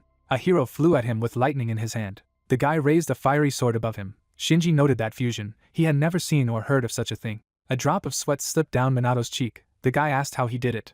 He furrowed his brows at him, and asked what they needed to do to be like him. Brother Shinji came into the room and said that he would disturb him. The two guys turned to look at him. He dryly took the sword with his hand and called the name of the main character. He looked at him and asked who he was. Shinji looked at him and stated that it was his brother. He walked past him. The guy looked at him out of the corner of his eye. Shinji stood with his hands down. Minato looked at Suho and asked what his brother was. Suko swung his sword sharply. Shinji covered his face with his hand. The guy continued to hold the sword in his hand. The protagonist sat in the corner on the ceiling and asked that this was another kind of test. A drop of sweat slid down his cheek. He went down to the floor. Suho said that an ordinary Transcendent trainee wouldn't be able to react so quickly. He looked at the guy and explained that it was clear that he had passed. Minato stared at him in shock and asked him again. Shinji stood behind Suho. The guy exclaimed that this was a prevention of confrontations, and he was Suho's captain. The protagonist looked at his brother and thought it was his brother. Suko advised him to rank 1. The guy looked at him in shock. He added that he was temporarily enlisted in his squad. Shinji looked at him out of the corner of his eye. He stood with his hands down and thought, his brother, the captain, and he immediately got to him. He was never even allowed to accompany him. Minato ran after Suho, who said that they would start with a briefing. Shinji's fist was bathed in blood. He lowered his eyes to the floor. There was a sign on the wall that said it was a training ground. Shinomiya stopped Midori's attack with her shield. She threw away her shield. The girl jumped behind Midori. Magical hands grabbed them. The protagonist's magical attack touched the boss's huge skeleton, the verdict of the hot air. Minato took a fighting stance with a sword, Shinomiya saying that no matter how much she repeated, she couldn't compare to Minato. She gritted her teeth in anger. Midori looked down. A human silhouette appeared in the doorway. An earring dangled from his earlobe. She said that they were gushing with energy. Ichihara held the carpets on his shoulder and added that he was at home and asked how about fruit chocolate straight from Peru, or alpaca wool carpets. A Panama hat flew off his head. Shinomiya and Midori rushed to him and asked him how long he would be in Japan. He replied that about a week. They looked at him and told him to train them. Sweat ran down the guy's cheek. The girls stared at Ichihara and exclaimed that they would not lose to Minato. Ichihara looked at the guys in amazement. The girl crossed her arms. The guy thought that he did not think that he would see such burning eyes in these children. They stood in front of the guy, who asked what Minato was, how he lit them. He looked at them kindly and said that it was good. A human silhouette appeared in the doorway. Ichihara asked what Shinji and he was. He held a bandage in his hand and announced that please, he can't afford to be left behind by Minato either. The protagonist ran after Suko. He opened his eyes wide at him. Shinji stood in front of the whole company. The girl asked what it was. He walked dryly past his brother. Shinomiya and Midori looked at him in shock. He said that Suho had taken the main character into his squad. The girl thought that it had already been. Ichihara held his leg and said that if he was interested, why should he see it for himself? Shinji lowered his eyes to the floor and said that it was his fault that he fell behind. Minato ran behind Suho. He asked what the briefing was. He replied that they had already decided on a mission, leaving tomorrow. The guy stopped abruptly. With a sword hanging on his back, he asked that Minato was intimately acquainted with Shinji. The protagonist stood in front of Shinji. Shinomiya sat between the guys. The protagonist put his hand on his shoulder and said that he would borrow his sword. Shinji sat in a chair with his arms crossed. Minato asked what happened to Suho. They met 2 days ago. If they had become friends, he gave him his weapon and waited until he woke up. The guy happily opened his eyes wide and replied that yes. Dryly stood in front of him and said that this is how it is. There were tiles on the wall. Shinji stood with his eyes down on the floor and said that brother, he wasn't worried about him at all. The guy gritted his teeth and added that lately, he had only looked at him once at best. The captain looked away at the window and added that recently, he had a wound so terrible that it was impossible to even look at it. The guy opened his mouth and shouted in resentment for his brother to at least look at him. He had no choice but to risk his life and become stronger.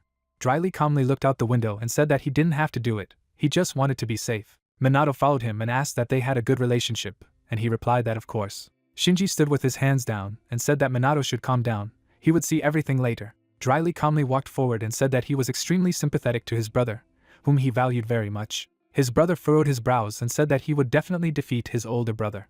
Minato closed his eyes and thought it was a good relationship. There was a sign on the wall that said that there was a training ground. Shinomiya asked what was wrong with Shinji. Of course, it was none of her business.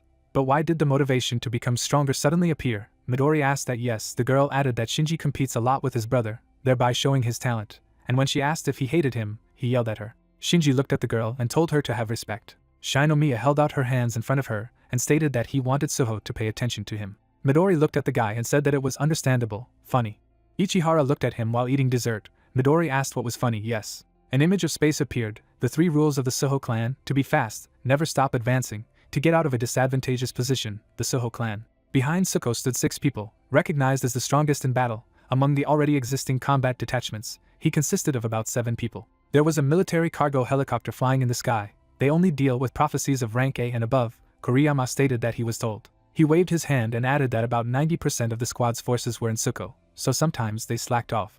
Minato held the phone in his hand. The guy asked the temporary member not to worry and left everything to Captain Suho. He looked at Minato and told him to put down his phone. The helicopter flew over the clouds. The protagonist replied that he could not contact. Kuriyama asked him again. Near the young man stood the spirits of the creators. The yelling noted that for sure, everyone was making a lot of noise. The girl took the phone in her hands. Midori said that the message was from Minato. Shinomiya said that she was too, and then sharply asked who he was with. The guy covered his mouth with his hand and explained that Minato is. He raised his head dryly from the phone and asked what the hell he was trying to do. Ichihara looked at their phones and asked what it was. Midori said it was from Minato. A message from Minato lit up on the screen. On the second phone, a message from the protagonist was also burning. On the third phone, a message from the main character was also displayed. Ichihara pointed his finger at the screen and said that it was good. He looked at the phone screen and thought that these were specific instructions tailored to the origins and habits of all 3 of them, things they should learn. The trio stood in front of him. He remembered that they had received a good gift. He stretched out his hand and asked what they were doing then. Why not start?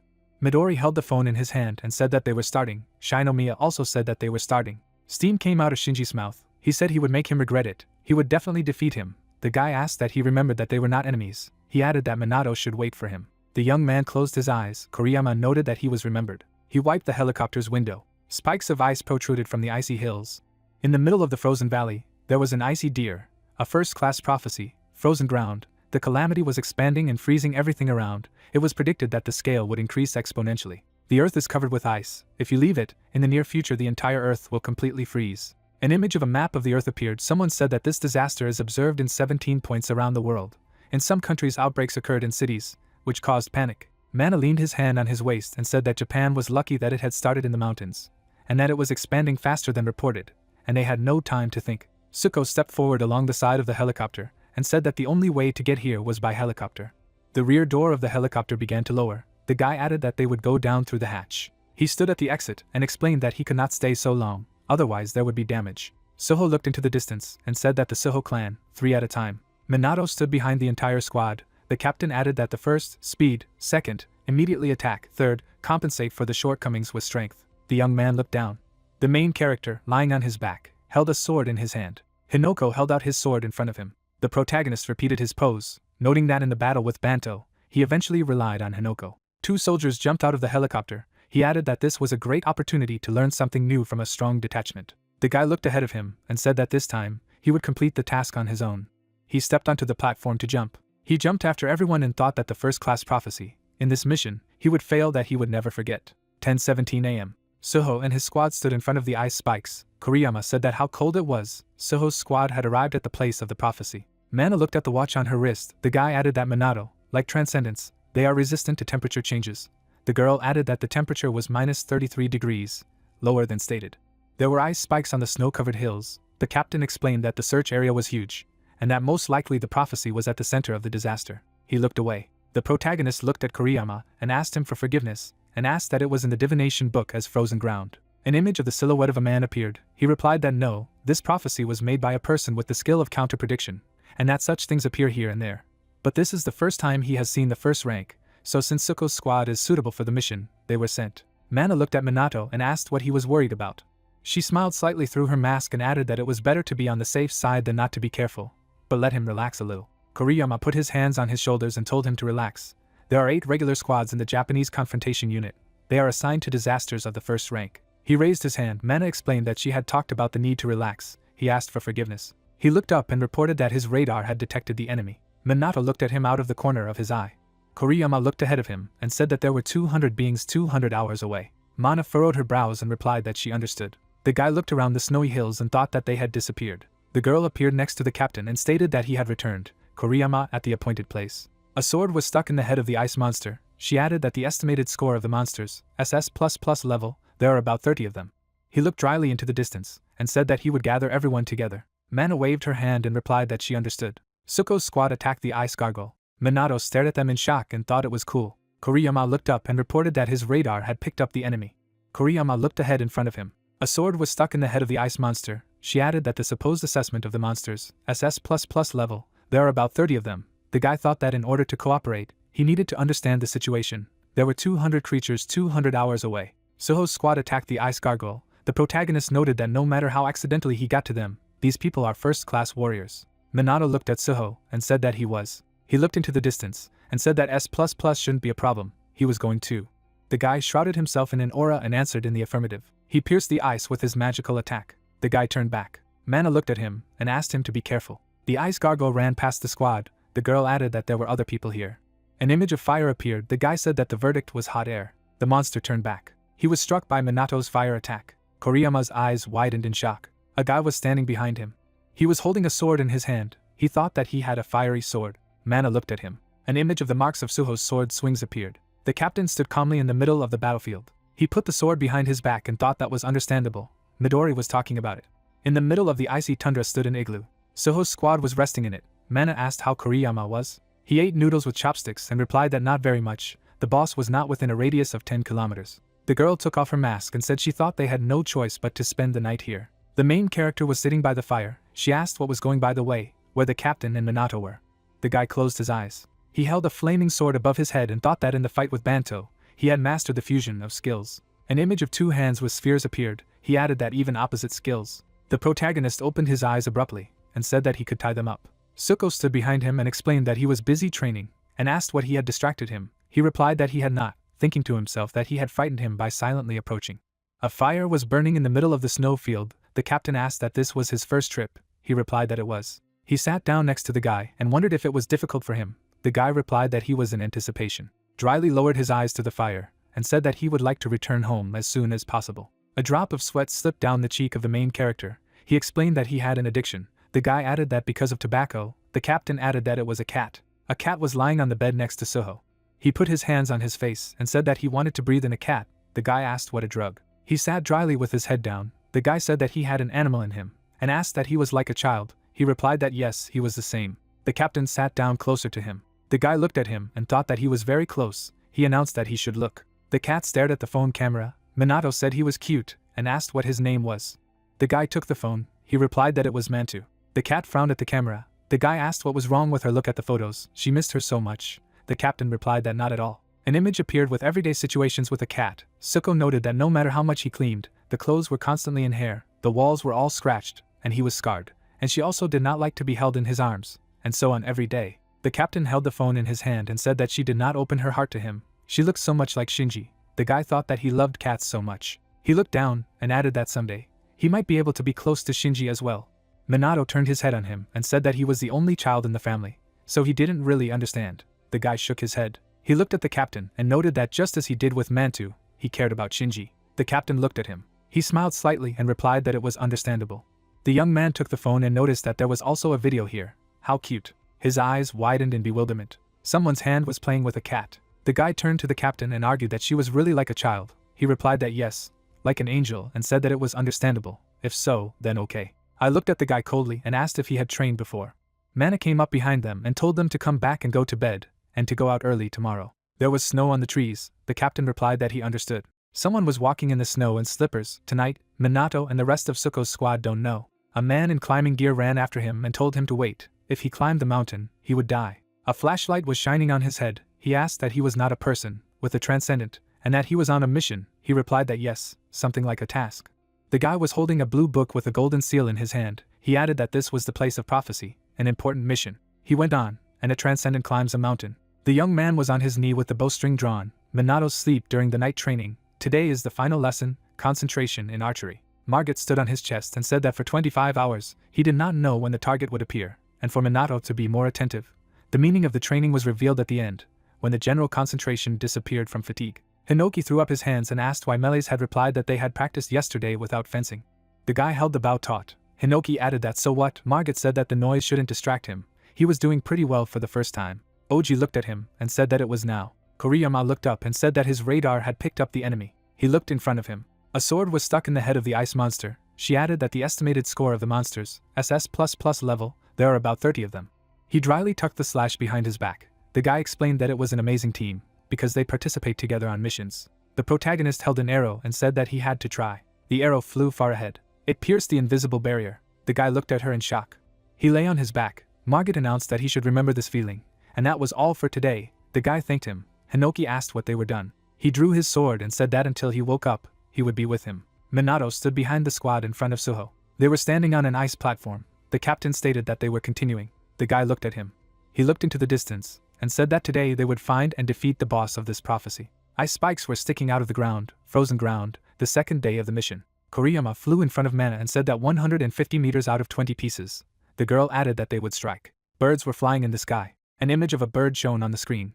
Iowa painted her nails and said that it seemed like an easy victory. Raylak explained that the people around him are strong. It shouldn't be like last time. Melees looked at the old man and asked how he was. Kodo scratched his beard and said he didn't know yet. Minato held a sword in his hand, Kodo adding that he didn't feel so uncomfortable now. Suko's squad stood together. Someone shouted that the cleansing was over. The captain said he thanked him for his efforts. An image of the starry sky appeared. Suho asked for a report from Koriyama, who replied that 2,000 from here. A strong recoil, probably the boss. Ice spikes protruded from the ground. The guy noted that it was approaching. He looked up and said a collision in 10-9, no. A huge boss with swords in his hands landed in front of him. The veins on his face are swollen. Mana narrowed her eyes and wondered what kind of mana it was. The captain stood in the middle of the field and ordered a combat start. Koriyama tied the boss's hands with a thread. Mana flew by. The guy stretched out his arms in front of him. Fire shot out from the magic circle. The girl stared at the damaged blade and thought that even with such attacks, there was not a single damage. Calmandez bared her teeth. Minato jumped over the boss and swung his sword. Hinoko had a bandage on his face. He told him to forget about his fears and doubts, and looked straight at his opponent. Shinomiya stretched out her hand and stated that the strongest attack was reserved for the strongest enemy and avoided successive blows. The guy looked at the boss and thought that he could use the most powerful attack now. The plume from his attack froze in the air, the verdict of the hot air. Calmandez covered her face with her hands for protection. The guy looked at her in shock. The bandages on her arm were smoking slightly. The guy thought that it did not work. He gritted his teeth under the pressure of the boss's attack. Shards of ice flew from the boss. The guy fell into the snow. Koriyama asked if he was alive. He thought that if it weren't for the ice behind him. Mana narrowed her eyes and thought that was why the prophecy was the first class. She looked ahead and remembered the captain. He took his sword with his hand. He looked at the boss and said that everything was fine. Koriyama tied up Minato and asked him to duck, and whatever he did, he would only interfere with the captain. Calmandez swung her hand with her sword. She launched a magical attack on Suho. The guy looked at this and called out to the captain. The boss opened her eyes in shock. He replied that he understood. He stood in front of the cracked blade of Calmandez and announced that of course she was strong. Suko looked up. Koriyama said that they often say. Mana noted that Suho, the captain, always acting on his own. The guy thought that this was not the best image for a vice captain. In front of the captain stood the boss. He blocked the attack with his sword. A swing of his blade instantly sliced through Calmander's arms and weapons. Hinako looked at him and said that even for a Transcendent, it was interesting and that he would watch him fight, and asked Minato, who thought that he had no effect. The boss moved her severed limbs. Suho said that he wanted everyone present to participate in the boss fight. He looked at him resolutely and added that they should make him lose. Two soldiers put out their hands. The captain swung his sword to attack the boss. Skill, God Emperor Red Dragon. In the abyss of fire there was a barrier with a detachment. Suko carefully watched the movement of the boss. A flash of red color. The fire from the guy's attack covered the entire battlefield. The fire spread rapidly around the area. The guy opened his mouth in surprise. Part of Calmandez's torso was burned. A drop of sweat slid down the guy's cheek. He noted that the flaming sword, but Calmandez covered her face with her hands for protection. The fire from the guy's attack covered the entire battlefield. The guy added that he was much stronger than him, and that without the barrier, they would have turned into ashes. The captain stood in the middle of the field and said that he was sorry. Minato noted that it was Suho's ability. He held a sword on his shoulder and added that it was his job to protect all the cats in the world. The guy thought that the captain was really obsessed with him. The blue-nosed guy cut through the battlefield with his magical attack. The guy noted that even Hinoko's swordsmanship was different. With every breath of a blow, he was not even close. A drop of sweat slid down Minato's cheek, dryly holding his sword in his right hand. Minato thinking that he wanted to learn more from him. Part of the body of the boss Calmandez flew off the battlefield. Koriyama happily raised his hands in the air as a sign of victory over the boss. Blood gushed from Captain Suko's hand. He stared at his hand. The captain turned back. Behind him under the barrier stood his entire detachment. A hole appeared in Koriyama's body. Minato looked around in shock at all the members of the squad. He widened his eyes in surprise and asked what had happened. The protagonist ran up to his squad mate. He narrowed his eyes and said that he was a fool. Koriyama pushed Minato aside with his right hand. The guy looked at him in shock. Blood gushed out of the body of the yellow-haired guy. The captain turned to the rest of the squad under the barrier. The guy thought that this attack, his defense, should have worked. Koriyama reached out to the captain and asked him to forgive him. The defeated guy collapsed to the ground and thought that nevertheless the enemy got him here, and if he noticed it. Koriyama smiled slightly at Captain Suho. He gritted his teeth in deep resentment. Next to Mana, the captain began to fall, looked at the ground and told everyone to go around and retreat. Minato was on his knees in shock, Suho adding that this is his ability. 2 bloody corpses lay in the snow. Mana looked at the squad member holding on to his shoulder. Blood gushed from his hand. He noted that it was the hand of the head. The captain dropped dryly to one knee. Blood gushed out of his hand. He thought that this was an attack that could not be prevented even with barriers. Perhaps it was his tendency to destroy anything he touched. He narrowed his eyes. The captain abruptly flew off the battlefield. Mana looked at him and called out to him. The recovered boss Kalmandez stood up to her full height. Mana took the sword in her hands and thought, if the leader needed to recover, then they would be able to cope on their own, and ordered Minato to move. She turned to the main character. He was desperately on his knees. He looked somewhere in the distance, and whispered the name of his comrade in a low voice. He stared glassy eyes at the corpses and asked if she could resuscitate them. The girl lowered her eyes and asked him for forgiveness. She opened her eyes slightly and added that it was all because of her ability. Bloody body parts lay on the snow. The girl added that she had destroyed the bodies so much that they could not be restored. The guy was standing in the middle of the field and said that this is how it is. The 3 creators silently watched their fight. The guy slowly pronounced their names. Hinoko had a bandage hanging over his face. Minato, lying on his back, continued to hold his sword. Hinoko held out his sword in front of him. Minato repeated his pose, thinking that Hinoko had helped him in the battle with Banto. The guy looked somewhere in the distance, and said that next time he would do everything himself. The protagonist looked glassy eyes at the corpses of his comrades, and asked him for forgiveness. Hinoko furrowed his brows and reported that he understood. The guy continued to kneel in the snow. His hair is dyed blue. The captain flew dryly through the frozen valley and thought that the enemy, whom even Koriyama could not detect, was unthinkable. The radar operated within a radius of 3 kilometers. It was outside the range of this range. He needed to look for him outside. The captain turned to the rest of the squad under the barrier, and I noted that I had pierced his arm and Koriyama with a single blow. In other words, the enemy was attacking. The captain's eyes widened in surprise. Suho usually encourages the other participants to take the initiative. A sword hung on his back, but now he suppresses them. Ice spikes protruded from the ground. Suko was rapidly moving towards the point of attack. In the middle of the ice spikes, an unidentified figure stood, having traveled 3 kilometers to find a hidden enemy. A guy with a tail on his head was standing in the snow. Koriyama held his wands in his hand. Hizano looked at the game board.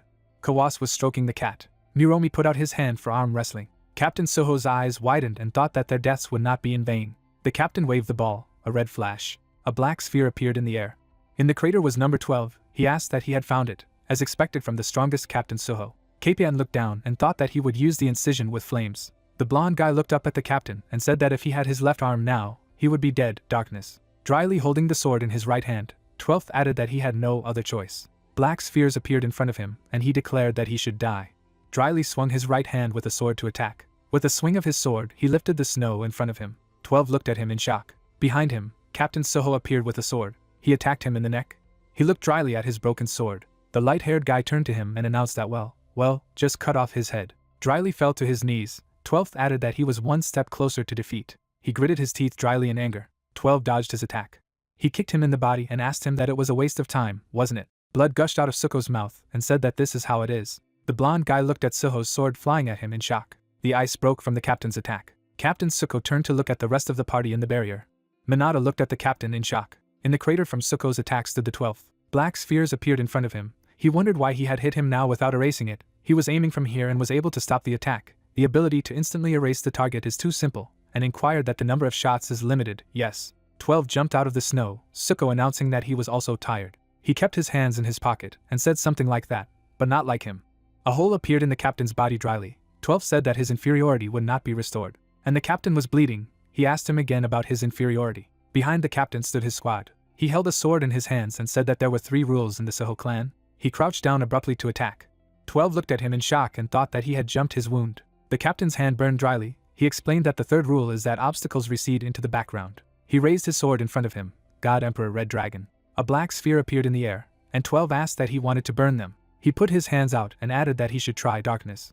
Suko's entire squad was assembled. Blood was flowing from the captain's mouth. He told him not to underestimate Suho's squad. Makoto holding a sword with his mouth open. God Emperor Red Dragon. A flash of red color. In front of the 12th, black spheres are soaring. Darkness. The hero's face looks at the ground. He asks Hinoki for one last wish and says that he relies on all of them. One-eyed frowning, responded with understanding. Minato is on his knees. His black hair is dyed white. Mana holds her sword tensely. Someone screams loudly, she curses. The four-armed woman opens her mouth in a rage. The blue-haired girl says to herself that she still has strength, but she cannot cope alone. Mana, looking back, loudly calls out to the protagonist. She notes to herself that the guy does not move. With 2 dead bodies lying on the ground, Yellow Eyes speculates that he has lost all of his fighting spirit due to the death of the others, after which she notes that this is not surprising, as he wasn't even a hunter recently. The girl opens her eyes in surprise. Minato gets up from his knees. He stands looking into the distance. The wind tears the hood off Mana. She pronounces the name of the hero. The guy kicks down the four-armed monster. Isla lifts her glowing yellow leg behind the hero. The blue-haired girl looks at Minato in surprise. He slowly walks away from his teammates. Behind the hero appear his teachers. They claim that he can leave the rest to them. Makoto's body is covered in fire. He raises his sword behind his back. The guy's swings create flying blades out of fire. A fiery slash. 12 dodges the attack. His face is sweating. He notes to himself that it was close. An image of the interaction of darkness with fire appeared. The blonde thinks to himself that even if he attacks a fire strike, it will still recover. After which he notes that he can only use darkness at a certain distance. 12, sweating profusely, mentally makes a guess. It triggers 2 realms of darkness. Makoto dodges the attack. The red-haired man, pushing off the ground, mentally notes that now is the time to attack. He cuts off the blonde's hand. The guy, opening his mouth wide, declares that the situation has turned against the 12th. The blonde smiles. He kicks the swordsman's hand with his knee and rejoices loudly. Blood escapes Makoto's mouth. A guy with a circle on his chest, holding on to a severed limb, claims that the red-haired man made a mistake, because he still has a hole in his body. 12's right hand is burning in the fire. He says that he was exactly the right moment to attack with darkness, because he knew that the guy would want to strike at close range. Makoto rushes forward with a red plume behind, the blonde declaring that the swordsman is indeed strong, and always chooses the best technique, and all his strikes are breathless. He adds that despite this, he is easy to read. The blonde man stands in the center of the crater.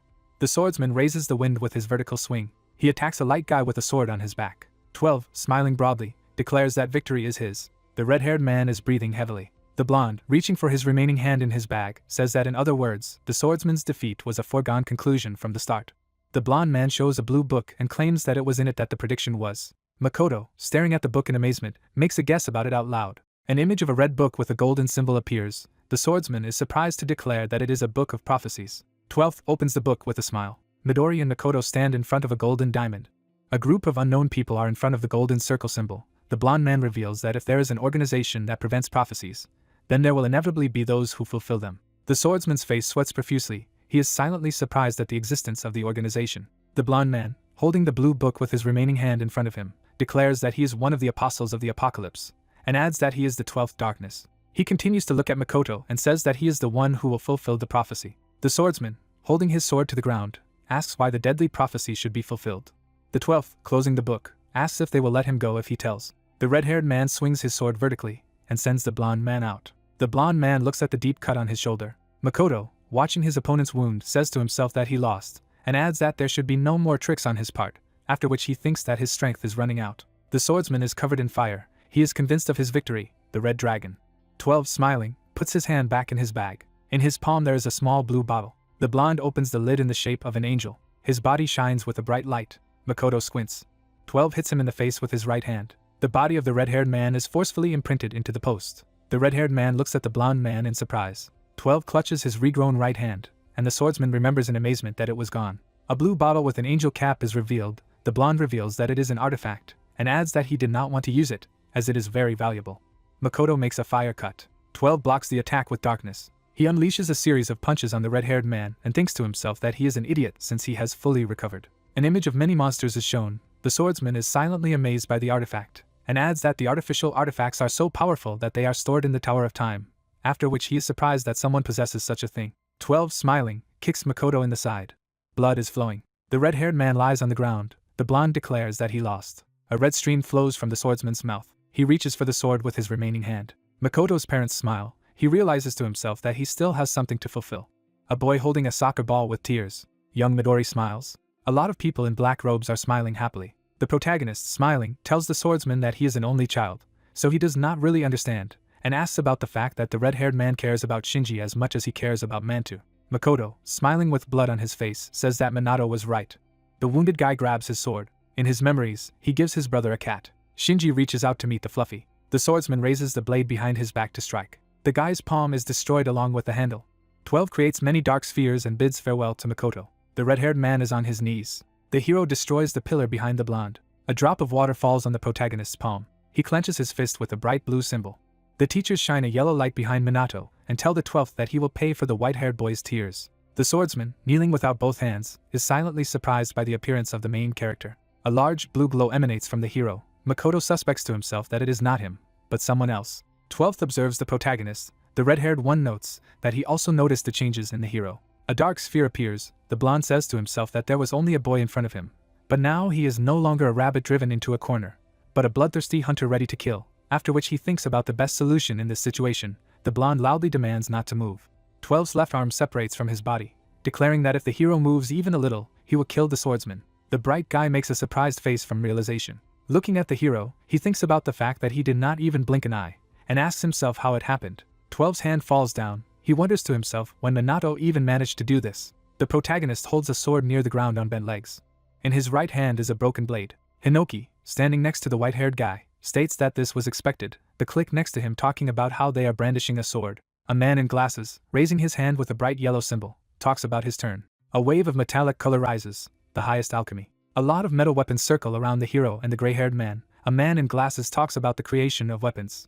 The clique, taking a serious look, declares that it is ready to create it as long as they wish. The hand of the 12th with a blue glow is restored. Hinoki, observing this, aloud assumes that he has regeneration. Melee's next to him says that this is a rollback, then aloud suggests that modern transcendents have skills of this level. An image of a white bottle with a cap in the shape of an angel is shown. The red-haired girl believes that perhaps this is an artifact that allows you to recover a certain number of times. A metal arrow pierces the 12th's forehead.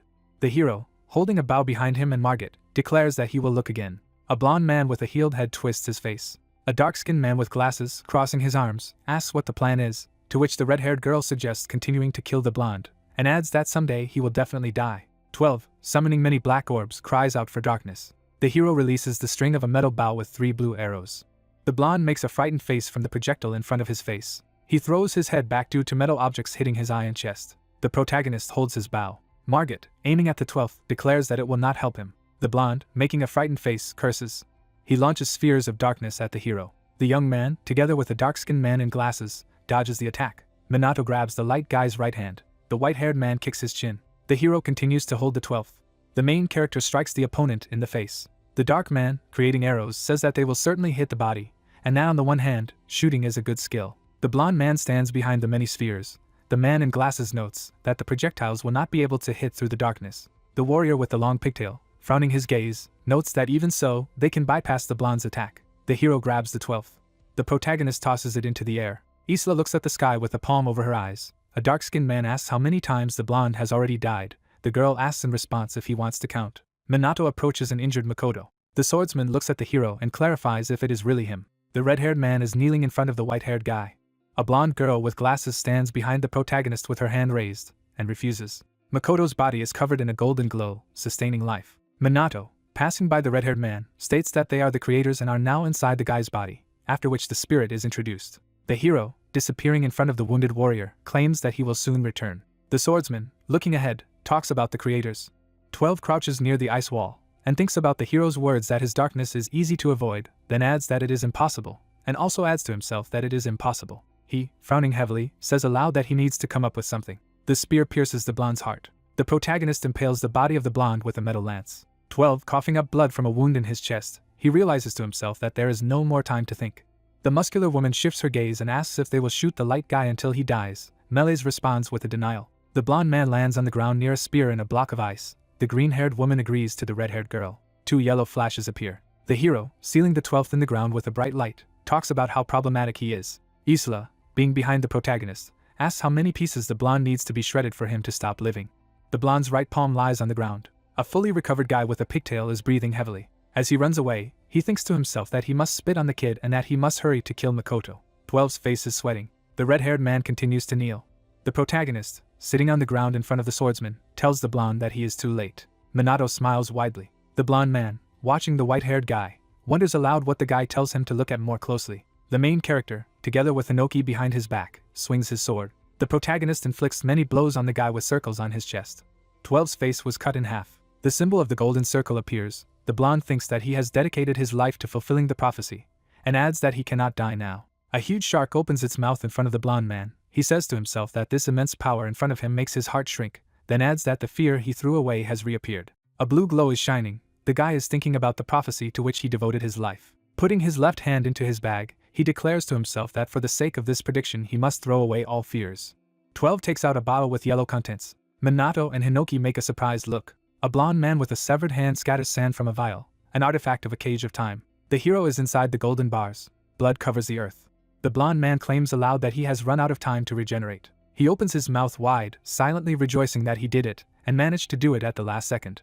Hinoki looks up, and Melee states that it is a cell created by an artifact. A red-haired girl creates a glowing green ball in her palm, and asks what they will do. A one-eyed man looks at 12. The blonde's severed hand lies on the ground next to the bottle. The fencing master claims aloud that it has stopped recovering. The blonde man, holding on to his wound, says that even his darkness cannot break through this cage, after which he declares to the hero that since he is now caught, he will not be able to kill him. The blonde, with his mouth wide open, says that there is no way out of there, and adds that they have a draw. Hinoki, looking at 12, reminds him of something. Makoto stands behind the blonde man, the one-eyed man explaining that he means the swordsman. The guy in the blue shirt turns around. The red-haired man frowns at him. The boy looks at the broken weapon and realizes that he cannot defeat Makoto with his sword alone. The child turned around and suggested that he could be a genius like him, and whether he should find a teacher, and he also thought, following the advice of the greatest Transcendent, he decided to look for a teacher and become a disciple of those whom he considered the best. The man turned around and said that he was much stronger than him. The old man leaned over and said that he had nothing to teach him. The figure stands and advises him to look for another partner. The man turned his head, and he remembered that he felt helpless again, because every time he found a new teacher, they were weaker than him. The guy put his hand on the girl's shoulder and said that from that day on, he would study with her, because she was the best swordsman among his students, as well as his sister. Hinoki tilted her head.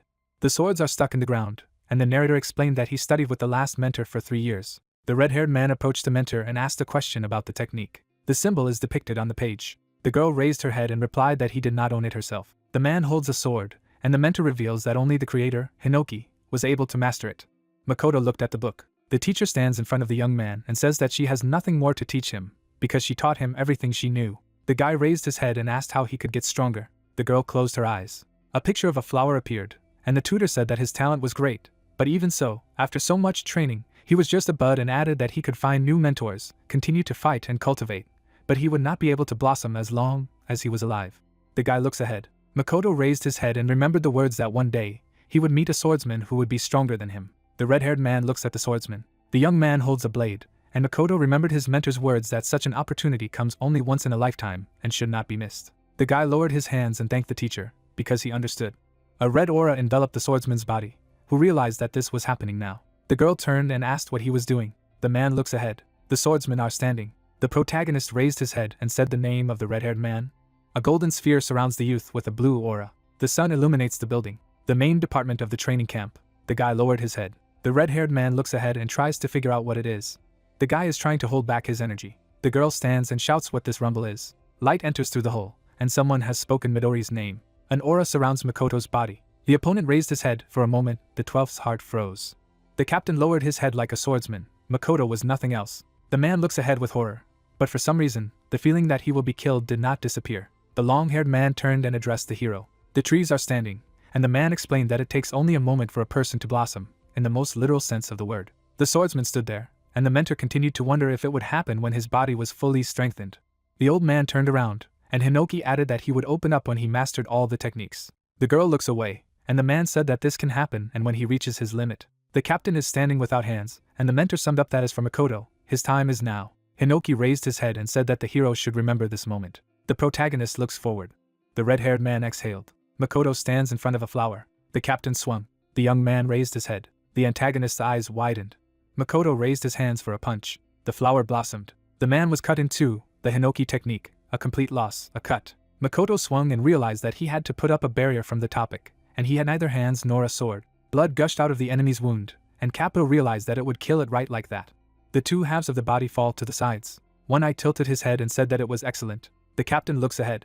Makoto began to fall. The red-haired man looks forward and realizes that he has sensed this. Felt like he is no longer connected to the sword. An image of a swordsman appeared, who realized that although he was standing under a sky covered with clouds, it was now pure and bright for him. Makoto looks up and tries to figure out if he could ever reach such a level as a swordsman. The man closed his eyes. The guy is standing with his parents. Midori turned.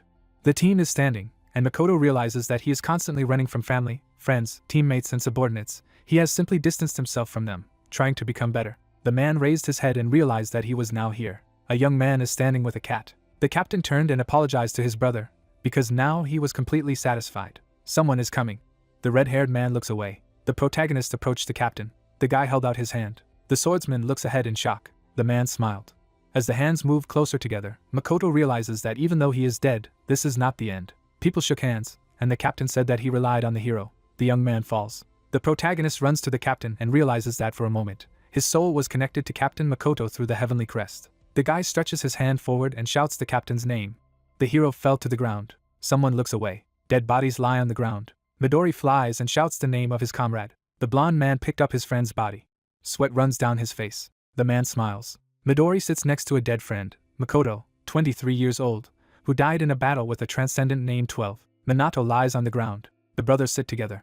A dead Makoto smiles. Midori sits next to his friend and tries to figure out why. The guy lowered his head. The young man took a step and asked why Makoto decided to become a captain. The man wipes away the sweat and asks what he means. The friend threw the bottle and explained that he was almost as strong as him, and if he trained harder, no one would be his equal. Makoto caught the bottle, and Midori tried to figure out if it was better to fight alone. The light reflects off the floor, and the red-haired man said that it looked like him, to which the comrade sarcastically asked what he thought he couldn't work in a team. The guy looks ahead. A star burns in the sky, and the captain said that although he is far away for all of them, he continues to illuminate them like the brightest star and they need people like him. The man put on his shirt and tried to say something.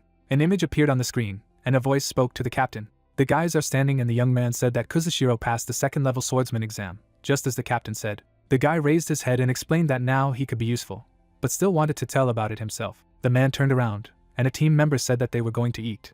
Makona looked up and realized that he loved his boys. The guy looks at the captain, who added that he would like to take care of them until he dies. The man took a step forward and says that it is happiness to meet them in your life. The guy lowered his head and said that while he was walking here, he met his comrades. The figures are standing, and the Midori revealed that only 2 of them survived.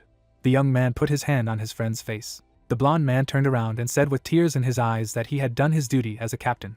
A dead Makoto smiles, and his comrade adds that he did something he couldn't. The young man hugged his friend and congratulated Makoto. The body lies on the ground.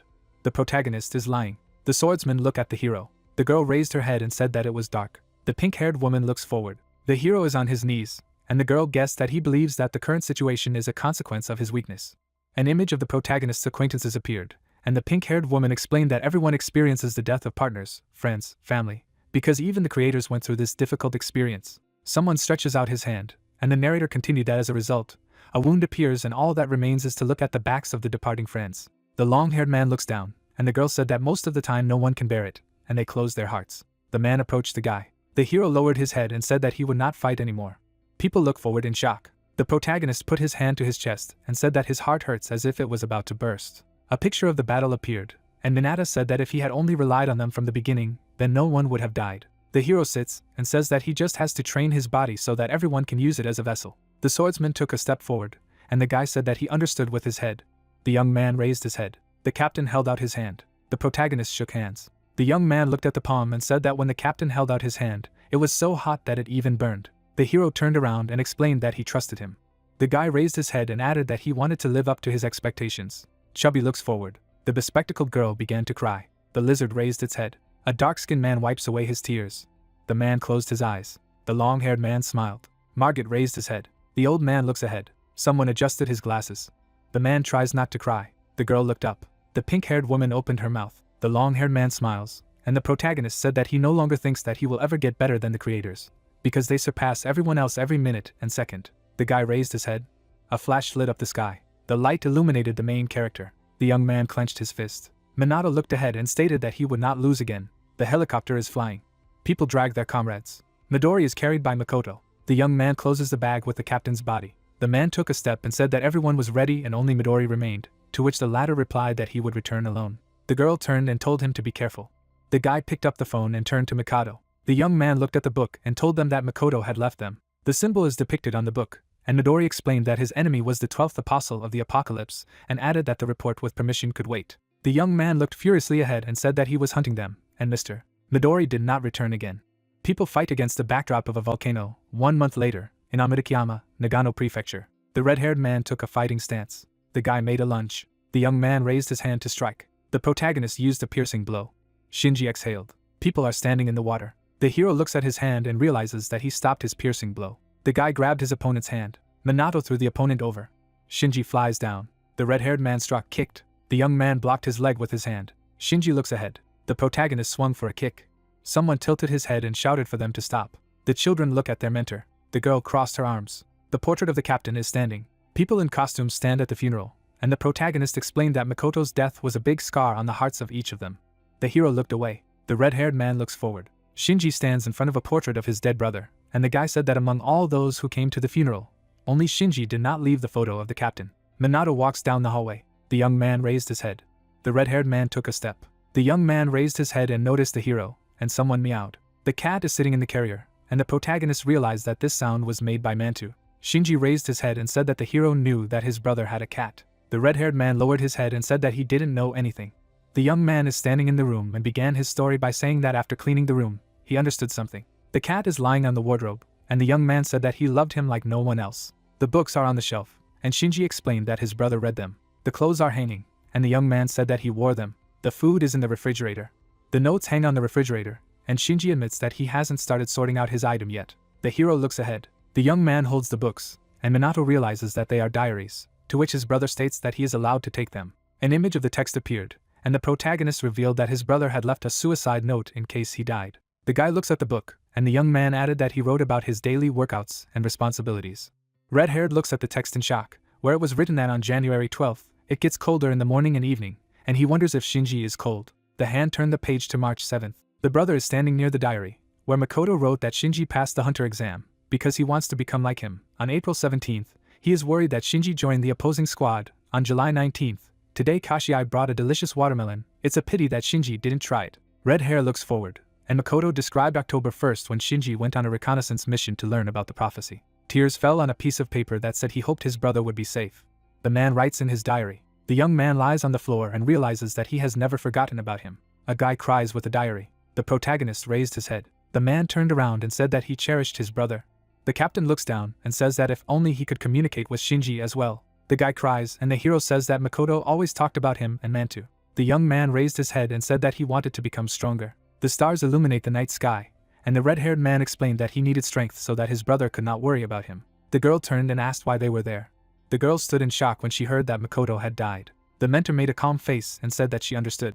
The guys stand and ask if she can train them. Hinoki stands on the shore and notices that they have both become better and adds that a month ago Minato was much better than him. But Shinji has grown up a lot, to which the young man thanked his mentor, and the protagonist wanted to hear about himself, to which the girl did not know what to say to him. The girl kicked the sticks. The guys caught a wooden weapon. The mentor leaned over and said that she was now their target. Hinoki smiled and whispered for them to attack. An aura enveloped the bodies of his comrades. The protagonist swung at the girl and thought that he wanted to become stronger. Energy circles around the hero who wants to become stronger than anyone. An unknown person is walking down the street. England, London. The man went around the corner. The stranger stopped. The villain smiled and said that he was one of the 12 apostles of the apocalypse, namely the fourth. The man turned and asked why he had come to see him. Midori lowered his head. The guy looks down and tells him to tell him where the rest of the apostles are, and if he says anything different, he will die. A red aura enveloped the body of the villain, who said that there was no need to rush and it was better to have fun. The guy silently looks ahead. The lamp illuminates the alley. Blood rushed to the ground. Midori came around the corner. The young man took a step and repeated what he had told him he would kill. The blonde handed over the book. Midori walks gloomily forward, and the man said it was the seventh, hand holding books. The young man raised his head and said that they were going for the next one. Someone is holding a bull, the headquarters of the resistance. The sun illuminates the building, the top secret meeting place, Iganin. Books are lying around. The chief inspector of the prophecy suppression department, Io, tilted her head and assumed that it was from Midori. Assistant Inspector Tengen bowed his head and confirmed the old woman's assumption and added that the book of prophecies was in the possession of the 12 apostles of the apocalypse. Inspector Shiki's assistant looked ahead and added that it had originally been a single volume, but had since been divided into several books. The old lady looked at the book and said that he was eliminating enemies and collecting books of prophecy. But there was a problem. The inspector closed the book. Midori walks on, and Aya reveals that the problem is that he acts at will to survive Makoto's death. The girl raised her head and asked what she would be ordered to do. The old lady smiled and told them to leave him, because he wouldn't listen to them anyway. The fish are swimming, and one of the assistants said he wanted to talk to her about the incident with Makoto. The portrait of the captain is standing, and the voice said that they must find a replacement for the captain's squad. An image of the squads appeared, where Makoto's squad was crossed out. The subordinates raised their heads and turned to the director. The man and girl leaned over and said that they wanted to suggest that she create a new squad. The old woman silently looks ahead. Soldiers stand, Tokyo Business Center. Second-rank Prophecy Rebels, Boss Anti-God Akatsuki Squad. The young man blocked the attack and noticed that they were sturdy and offered to attack them with magic. The girl used a spell and claimed that she was attacking from here. Squad Captain Hibiki turned around and said that she was bored. Hibiki turned around and asked if she was coming. Akane took a step forward. The girl raised her hand and used Supreme Alchemy. Akane goes and asks everyone to leave. The substance began to surround the opponents. The mage used asphyxiating gas, and pink smoke began to envelop the soldiers. The girl used a water shell. The substance envelopes the heads of opponents. The concoction caught fire as a woman's voice cast an ignition spell. The girl raised her hand. Akane clenched her fist and wished the enemy's death, hardening. Metal balls appeared on the heads of soldiers. Magic spears pierced the bodies of people. The companions look on in shock at what is happening. The magician stands against the background of dead people. The girl snapped her fingers. Akane turned around and said that she was done. The captain claps. The woman took a step and stated that poison, suffocation, flames, petrification, these were 4 completely different attacks, and added that the magician was very smart. Hibiki touched the girl's face and said that temporary enrollment was just a waste of time and tried to figure out if she would join her after the training was over. The girl smiled and replied that she would definitely think about it. The man turned around and noticed that the captain was serious, because Akane was sweet and strong and simply had to join Hibiki's squad. The woman smiled and said that if she was with him, it would be easier, and the man realized that this was what she wanted. The girl is holding her phone. Akane raised her head and told Kannagi that the 7th lesson, complete control of the 3 states of matter, had been completed, and asked him to send her the next assignment.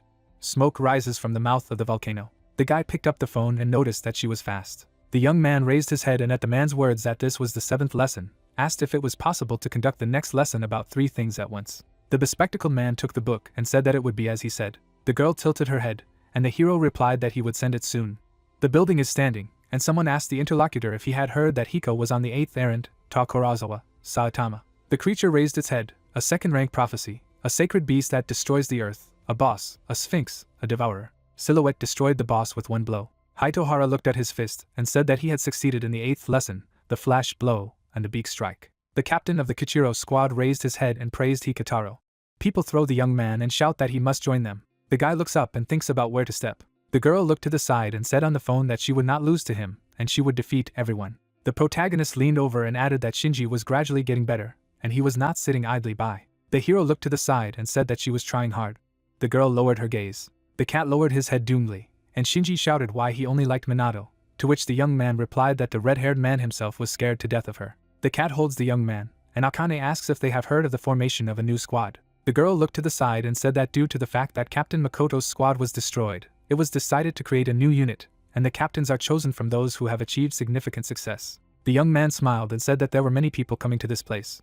The protagonist opened his mouth in surprise when the girl announced that he had already been chosen. Haitohara smiles, and Akane reveals that they've already discussed it. The girl raised her head and said that it was Minato's squad and wanted to know if he liked the name. The young man smiled and replied that it sounded good. The protagonist rose from his seat and tried to comprehend what she had said.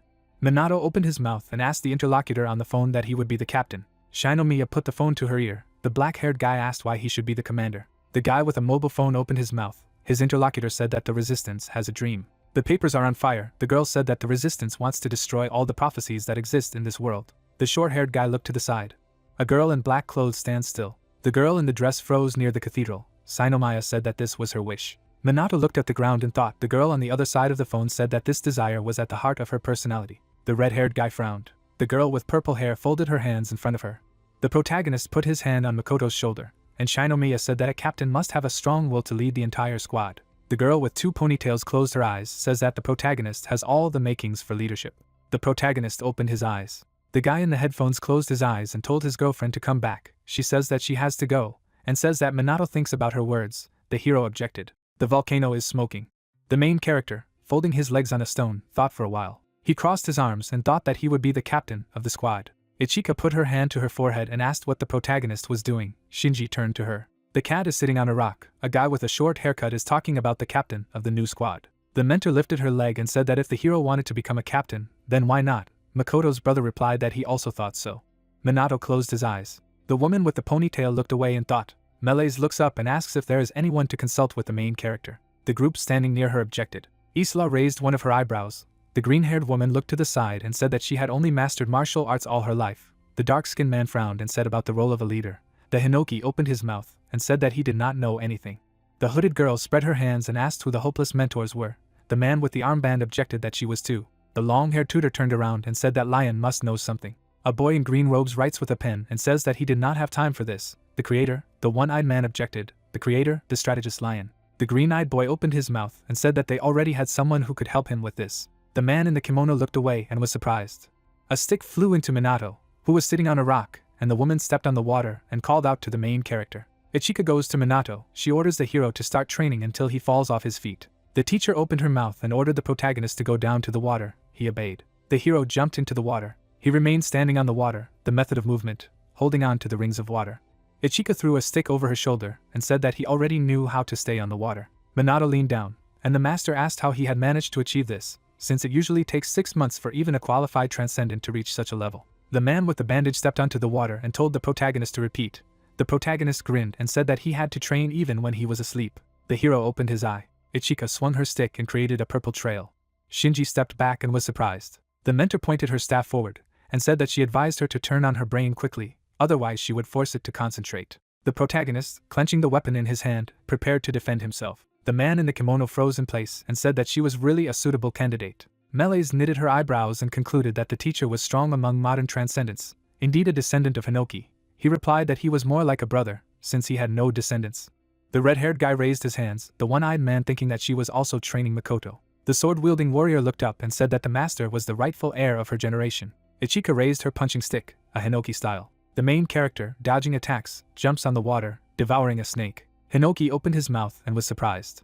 The protagonist jumped to the side of the blow and thought that the teacher was serious, the sword of purgatory. Minato clutched the staff in his hand. The woman, grabbing the weapon in her hand, rose into the air. The kimono warrior smiled and said that this is another unknown technique. She came up with a technique that deals damage over the entire area. The mentor placed her staff on her shoulder and addressed the protagonist. She stood up and asked her opponent how he had avoided this attack, since he did not know these techniques. The guy in the white t-shirt twitched his eyebrows. Ichika asked if he had adopted such skill from the creator. The protagonist takes a fighting stance. The mentor says that she is worried. She opened her mouth and said that the hero was thinking about becoming like Makoto. The main character curled his mouth.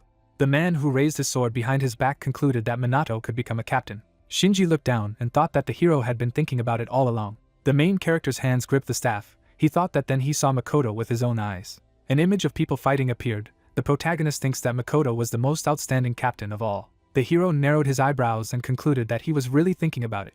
The opponent said that there was no need for this. The protagonist looked up. Ichika opened her mouth and shouted for him to watch. Minato blocks the whirlpool of water, a style of Hinoki Tengu dance. The woman waved a stick and talks about new attacks. A guy with dark hair closed his eye. The teacher said that her attacks were created based on the techniques of the creators.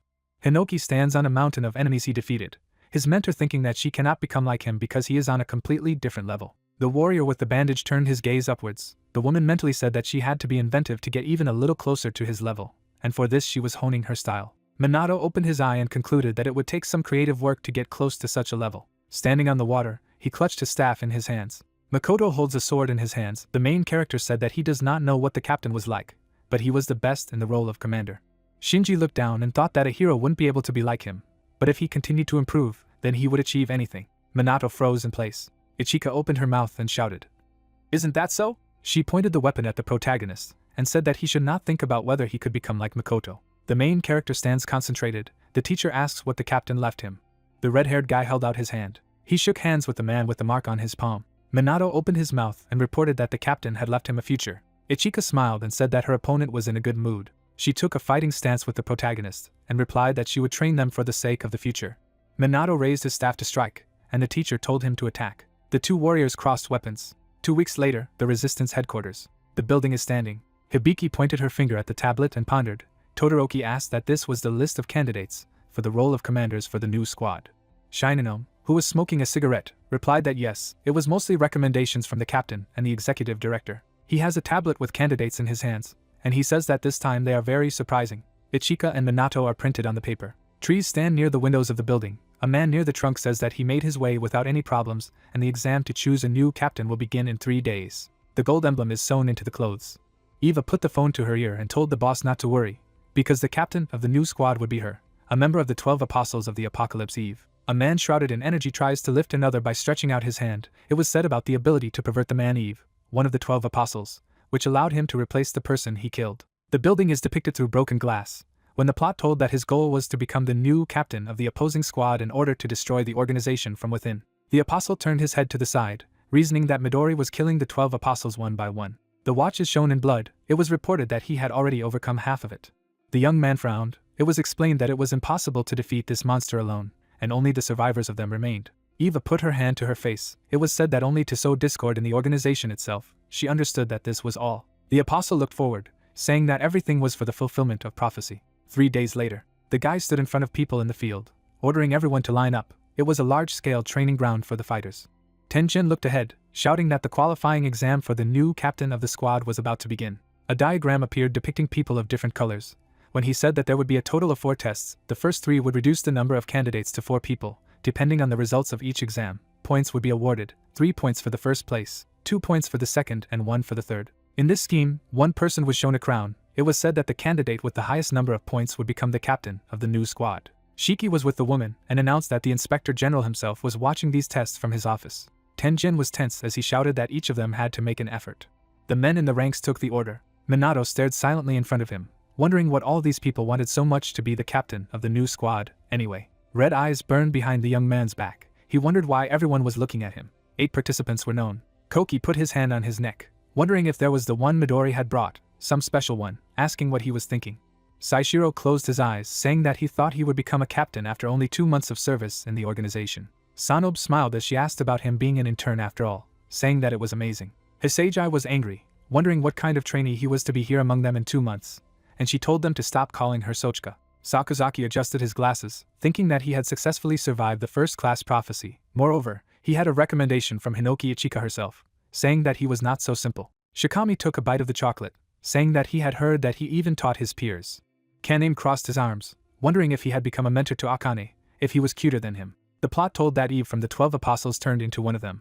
Kannagi Minato's Special Forces squad, the protagonist, closed his eyes, reasoning that everyone else is accompanied by their captains, and only the teacher Ichik is missing. A smartphone was shown with messages saying that she overslept. If she lost before she got there, she would dump it into a volcano. The young guy was hanging on the rope upside down as the young man reasoned that he was finished. If Ichika's teacher said she would do something, she would definitely do it. It had happened more than once. The girl pushed the boy off the cliff when Minato realized that the content of the tests was not yet known. He was upset, looking down, thinking that at least until she arrived, he had to hold out. The man announced that they were starting tests. The young man was not ready, asking again. The guy ran forward as fast as he could. Shinji rushed forward, asking the teacher if it was really training. She replied that it was, telling him to move. There was surprise in the boy's eyes. Ichika warned that if he hesitated, they would let her through. The girl sat on Shinji's back, talking about Minato's victory. Tenjin was calm as he announced the magic power measurement test. In front of the young man, magic was blazing. The hero stretched his palm forward, conjuring, and Minato's first place was announced. The guy cried, saying that he broke everything again. Apologizing, Saishiro was surprised, asking about the fact that the measuring machine was gone, took 5th place. Sakazaki, who took 3rd place, corrected his points, assuming what it meant to be an upstart. Sunbei with 2nd place asked. A radar was depicted saying that super geniuses with tremendous physical or magical abilities were very rare, and thought to specialize in magic. The guy looked away, noticing that he was the same as Shikami. The young man squatted, looking away. Shikami took 7th place, clenched his teeth, understanding what he was talking about. A summary table was shown, announcing the second trial. Tenjin looked at the crowd, talking about hand-to-hand combat, that the candidates would have to choose an opponent and fight each other, and whoever wins gets 2 points. The man made a call about who would be first. The young man raised his hand, calling Minato. Shikami smiled mockingly, offering to fight. He talked about the strongest in hand-to-hand combat, and the same upstart. The plot told that when he was 2 years old, enraged lions with pink manes ran at the woman with the stroller. It was said that he was trapped in the face of monsters that broke out of the crack while remaining in the stroller. The mother knelt down, clinging to the carriage. The baby's hand was illuminated by magic. Blood splatters flew in different directions. The girl was terrified, covered in blood, looking straight ahead. Blood dripped from the wheelchair. The baby in the stroller was on a mountain of lion corpses. It was said that he staged a real massacre and protected his mother. The following anecdote about him was mentioned. Hibiki smiled at the guy as she said that Todoroki wasn't fair that he let him fight in these trials, and the guy clarified what was wrong with recommending the strongest member of the squad. Todoroki tensed his body as he posed about how N had almost no talent for magic, but his physical strength was priceless among all Transcendents, and he had put all his energy into training his martial skills from the very first day he came to them. The guy continued to pose, shouting that no one could defeat him with his bare hands. Hibiki exhaled, saying that it was already hot here, let him stop posing. She touched her chin, thinking that there was no denying that Shikami's fighting skills were the best among all of them. The young man looked at the approaching youth, wondering whether to riddle him. Shikami bowed his head, saying that while he could talk, he would ask if he was really teaching Hiko. The guy looked ahead in surprise. The hero imagined dark-skinned people behind his back, talked about it, that he had simply passed on some advice from other people. The young man continued to meet halfway, claiming that he thought so. He was one of those who gave advice to a genius, and then boasted that he had raised him. An explosion was shown, and it was said that Hiko was a super genius like him. Only now, he got up, without the help of someone like him. Shikami was displeased when he heard that this was true. He asked again. Minato smiled as he agreed with him. The young man got angry, telling the strange bastard that enough was enough. He lowered his hand in anger. His eyes lit up white as the divine power was used, announced that it was time to start. Under Shikami's sneaker, the ground cracked as he ran to attack. He quickly ran to attack the enemy. The young man stretched his hand to the face of the main character. Minato dodged the first enemy attack. A bright flash occurred behind him. Koki clenched his teeth against the bright light. Todoroki tucked his hands behind his head, shouting that this was how En should be angry, pointing to the rampage. The young man's eyes glowed with white light as he attacked. Minato sharply dodged each of his attacks. The protagonist's face was illuminated by magic. The young man rushed forward, using Kodo style, grabbed him by the arm. The hero turned him over, slamming the scoundrel to the ground with his head, taking advantage of the touch of tenderness. Clouds of earth and were scattered to the sides from the impact. The guys opened their mouths from what they saw. They watched the opponents fight in the air, when the guy talked about how although he deflected his blow, it was incredibly powerful. Minato opened his mouth when there were boulders of earth behind him, noticing that Shikami was really strong. The young man clenched his teeth in anger, calling his opponent a bastard. The outstretched hand of the main character flashed with magic. Shikami landed on one knee while Minato was in the air.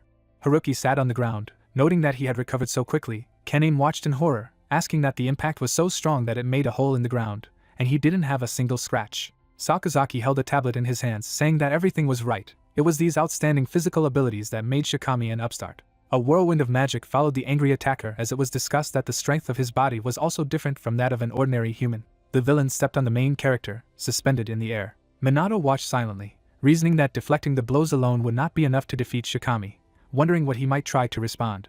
The guy jumped, opened his eyes wide using a kick of light. The young man kicked his opponent directly in the body. The guy pushed off the ground, multiplying by. He stretched out his leg, activating a punch. The main character pierced the enemy with his foot, used the heel of the radioactive glow. A blue stream of energy threw the young man from side to side, piercing through the energy. Excited spectators watched with surprise. Minato watched as his opponent fell not far to the ground. Shikami was unconscious, steam coming from his mouth. The voice announced that he was in hand-to-hand combat. The guy looked away when he was declared the winner, who received 2 points. The dark-skinned people rejoiced at the victory. Hisagi smirked as she said that no matter how you look at it, he seems to have surpassed Shikami's physical abilities, asking Sakazaki for information about how Sakazaki didn't say he jumped out with magical powers. The guy typed on the computer, thinking that he didn't think that Minato had such advanced combat skills. He pressed a key, realizing that he hoped that if he was not touched, he would fall through somewhere. Sakazaki tensed, chasing away thoughts in his head that he could be a hindrance to him. In his half-open eyes, the silhouette of a young man could be seen. The young man opened his eyes silently. Minato sat next to his opponent, conjuring magic, listening to the fact that it was better for him not to move. The main character with the girl behind his back stared at Shikami, explaining that he was now healing his wounds. The young man closed one eye, saying what kind of nonsense it was. He had a lot of magical power, and he was physically strong, specifying that he could also heal. Minato lowered his head as he listened to the fact that he was almighty. The young man was kneeling in front of the corpses of people as it was said that no matter how advanced the skill was, he still couldn't revive a body that was too damaged. The guy smiled, looking at the light, replied that he did not, because many things were beyond his control. Shikami expressed his displeasure when he heard that he might get up. Not far from the rivals, a big explosion thundered. The young men watched in surprise when Minato indicated that this was the final hand-to-hand fight. The young man was furious, asking about the fact that he was final, and how long he was passed out. The hero replied that about 5 minutes. He explained that after them, everyone quickly divided into pairs. Koki strangled Kanen when he said that the fighting had begun almost at the same time. Sanobe cried on her knees as smoke poured from Asahina's palm. Minato opened his eyes wide, noticing that the two couples had finished quickly, but Hisagi held out her palm in front of Sakazaki when it was said that the two had tightened. The guy in glasses stood in a straight stance. The girl shouted his name in fury. She struck one blow after another, asking questions about what he thought was strong. Wasn't he, thought all so skillful, and therefore calm? Hisagi used her mana to throw him aside, shouting that she was just about to do so. The girl was heading for the attack, exclaiming that if he didn't have something outstanding, then he was just another replaceable pawn, and being able to do a little bit of everything was not what made a captain look good. The young guy adjusted his glasses, thinking, answering that, unfortunately, he did not share the opinion of what a captain should be. Blood splatters were shown when it was said that the jump out of the Special Forces squad, Such geniuses with outstanding talents could not be repeated. Even if ordinary people were assigned to them, they would not be able to keep up with them, and sooner or later death would overtake them all. Sakazaki claimed when the protagonist stood behind him that the ability to flexibly respond to any changes in the situation with high experience in all areas would increase the survival rate of the entire squad by at least 1%, and he aspires to become such a captain. People in black walked near portraits of people. The young man looked away, mentioning that by the end of the battle, the entire squad must not be allowed to die. The main character listened in surprise to how it happened at Captain Suho's. Shikami began to knead his fists, addressing the bespectacled man. With the help of threats he announced that he was about to be pulverized. Minato stood with his back to him. He thanked the young man. Hisagi flew upwards using the martial art of a sharpened chain blade. The girl struck a powerful blow at Sakazaki. The guy with glasses silently stared at the approaching energy. There was a bright flash of light. Sakazaki flew to the side, falling to the grass. Hisagi continued to advance when she saw a palm in front of her. The guy adjusted his glasses, saying that he was giving up. The girl was furious, not understanding what was happening when they shouted that she was the winner. Sanobe held her arms, asking her to calm down, but she asked about the fact that Sakazaki had jumped back on purpose. The guy replied that he did not like savages. He took off his glasses, saying that he simply realized that it would take a long time, and decided to save his strength. They still had a lot ahead of them. Minato watched Sakazaki from the sidelines, who replied that he could defeat her if he wanted to. The guy with glasses looked away, thinking that he didn't want the main character to see what he was capable of. The young man stared silently ahead. It was said that the second test of hand-to-hand combat was completed. A table was shown, and Tenjin noted that everyone had done a good job, and the next test would be after a 30-minute break. The 4 candidates with the lowest score would be eliminated, so let them be ready. Minato looked above in surprise, thinking about the lunch break and that the teacher and Shinji were running late. The boy was out of breath, his mouth open, when the main character wondered if they were lost. He bowed his head, saying that they had come. Ichika noted that he was great. The boy looked away, asking why. Shinji followed the girl, wondering if they were not at the exam range, but in the courtyard of the headquarters of the opposing fighters. The teacher walked forward, noticing what had happened recently. There was a tree in front of her when she reported that someone had died here. The girl lowered her head, noting that there were remnants of an aura here, although they tried hard to hide it. Ichika stood by the trees, reasoning that this was someone with suggestive powers. Everything around her was darkened and green footprints were visible as she reasoned that she had been killed by an even more terrible monster. Shinji stared questioningly at her back, asking about the fact that the killer was on the HQ grounds, assuming that the location was top secret. It was said that somehow. The characters were shown looking at each other when it was explained about the people calling themselves the 12 Apostles. As expected from the strongest captain, Makoto Soho learned about the existence of the opposing fighters, so this place could also be known. The boy was surprised, saying that it could not be, and why should they do it at all? The teacher walked down the road, telling Shinji that it was time to go. He needed to get to the training ground. Minato speculated that the person killed was probably from a captain's training class, but he hadn't received any reports of anyone dying. They talked about the fact that it was getting interesting. The girl gritted her teeth. Shinji tensed. It was explained that for Makoto's death, Midori would slowly take revenge. The young man stared attentively, lowering his head. A large crater in the ground was depicted when talking about the lunch break at the test to select a new captain. Sanobe was putting a band-aid on the girl's face. The guys nearby were having a snack. A guy with glasses was sitting at a laptop. Minato, sitting with the young man, was surprised to see someone. In the distance were a teacher and a boy. The hero exclaimed to Ichika. The girl put her hands on her belt, smiling, and said that she had calmed him down. She would not have to throw the student into the crater. Koki looked away attentively, saying that she was. Asahin's nose turned red as he mentioned that she was one of the 5 members of the Special Forces, which Midori was also in. Sakazaki adjusted his glasses, exclaiming the girl's name. Hisagi clarified who they were explaining this to. Shinji was serious, telling the teacher that it was strange. She said that someone from the captain's class had been killed. Young characters were shown, and it was said that all 7 captains were here. The teacher, smiling, thought. She shouted the name of the main character from afar. The girl reported that there was a conversation, asking to come up. The heroes were standing by the crater. When the young man loudly asked what she wanted to say, that one of them had been replaced by one of the 12 apostles, the boy asked the dumbass not to scream. Ichika leaned on a block of earth, stating that it was quite likely, and at least from the residual footprints in the garden. The girl remembered the green footprints, saying that there was no doubt that someone from the captain's class had been killed. The lady lowered her gaze and said that despite this, they were all present today, if everything was thought over. His face was torn apart. It was assumed that someone had disguised himself. Minato's eyes widened, asking if it was bad. The boy was angry, replying that of course it was bad. Inside the organization preventing prophecies of the extinction of mankind, someone had killed the captain and taken his place. Electrical devices were shown when it was said that there was a possibility that their plan would lead to the fulfillment of the prophecy in the first place. The 2 guys listened attentively as she reasoned. Ichika smiled mischievously, declaring that it was too early to talk about it if they could all just be killed. Young people objected that it was impossible. Minato sat in front of the young men, summing up that in other words, during this exam for a new captain, the hero looked away, wondering that they also needed to find and destroy one of the 12 apostles hiding there. The girl smiled, answering that it was true, and speaking of one of the apostles, you need to understand that this is an ally of the murderer Makoto. Ichika smiled, saying that she would burn him. The hero silently looked in their direction. Minato remembered kneeling in front of the corpses, exclaiming that he was. Shinji clenched his fist as he looked at him. The young man sat on the grass, reasoning aloud. The hero looked down, thinking about what he was thinking. The man was looking at the screen. Azul held up the phone, saying that if there was an opportunity, he would like to see the crime scene, but there was none during the exam. The guy chased away in his head that the lunch break was not over yet, and if he hurried. The young man smoked a pipe, saying that such behavior could arouse suspicion in the criminal. The girl is depicted behind the balls, when it was said that if we assume that the enemy is as strong as the one they met on the snowy mountain, then he could have enough strength to kill absolutely everyone here. A man was shown clenching his fist, and there was an understanding that they should stay here as a deterrent in case of an emergency. Minato lowered his head, reasoning that it was clear that the next test should be the last one for today, so they would come after him. The young man closed his eyes, speculating about the fact that a battle had taken place on the territory of the headquarters, as a result of which the captain died. There was a question that it was possible that none of the creators felt it. Ichika looked ahead, talking about what could be possible. After all, they had been holed up in the mountains for a month. A volcano was shown when the girl stated that this place is a sacred mountain where a force acts that disrupts the flow of energy. Hinoki Itorio is the land of enlightenment. Melees looked away, adding that the ability of the disguise was such that it could not be felt until it approached, proving that they were indeed facing an enemy of the 12 apostles level. Azul exhaled, wondering why they were explaining all this, asking not to take his screen time. Ichika asked him to be quiet and ordered to look for the culprit. Minato remembered the teacher's words, wondering if the whole clan was like that. The man, thinking, smoked a pipe. The main character lowered his head, banishing in his head that he could ask Miss Hinoki one question, said about the teacher.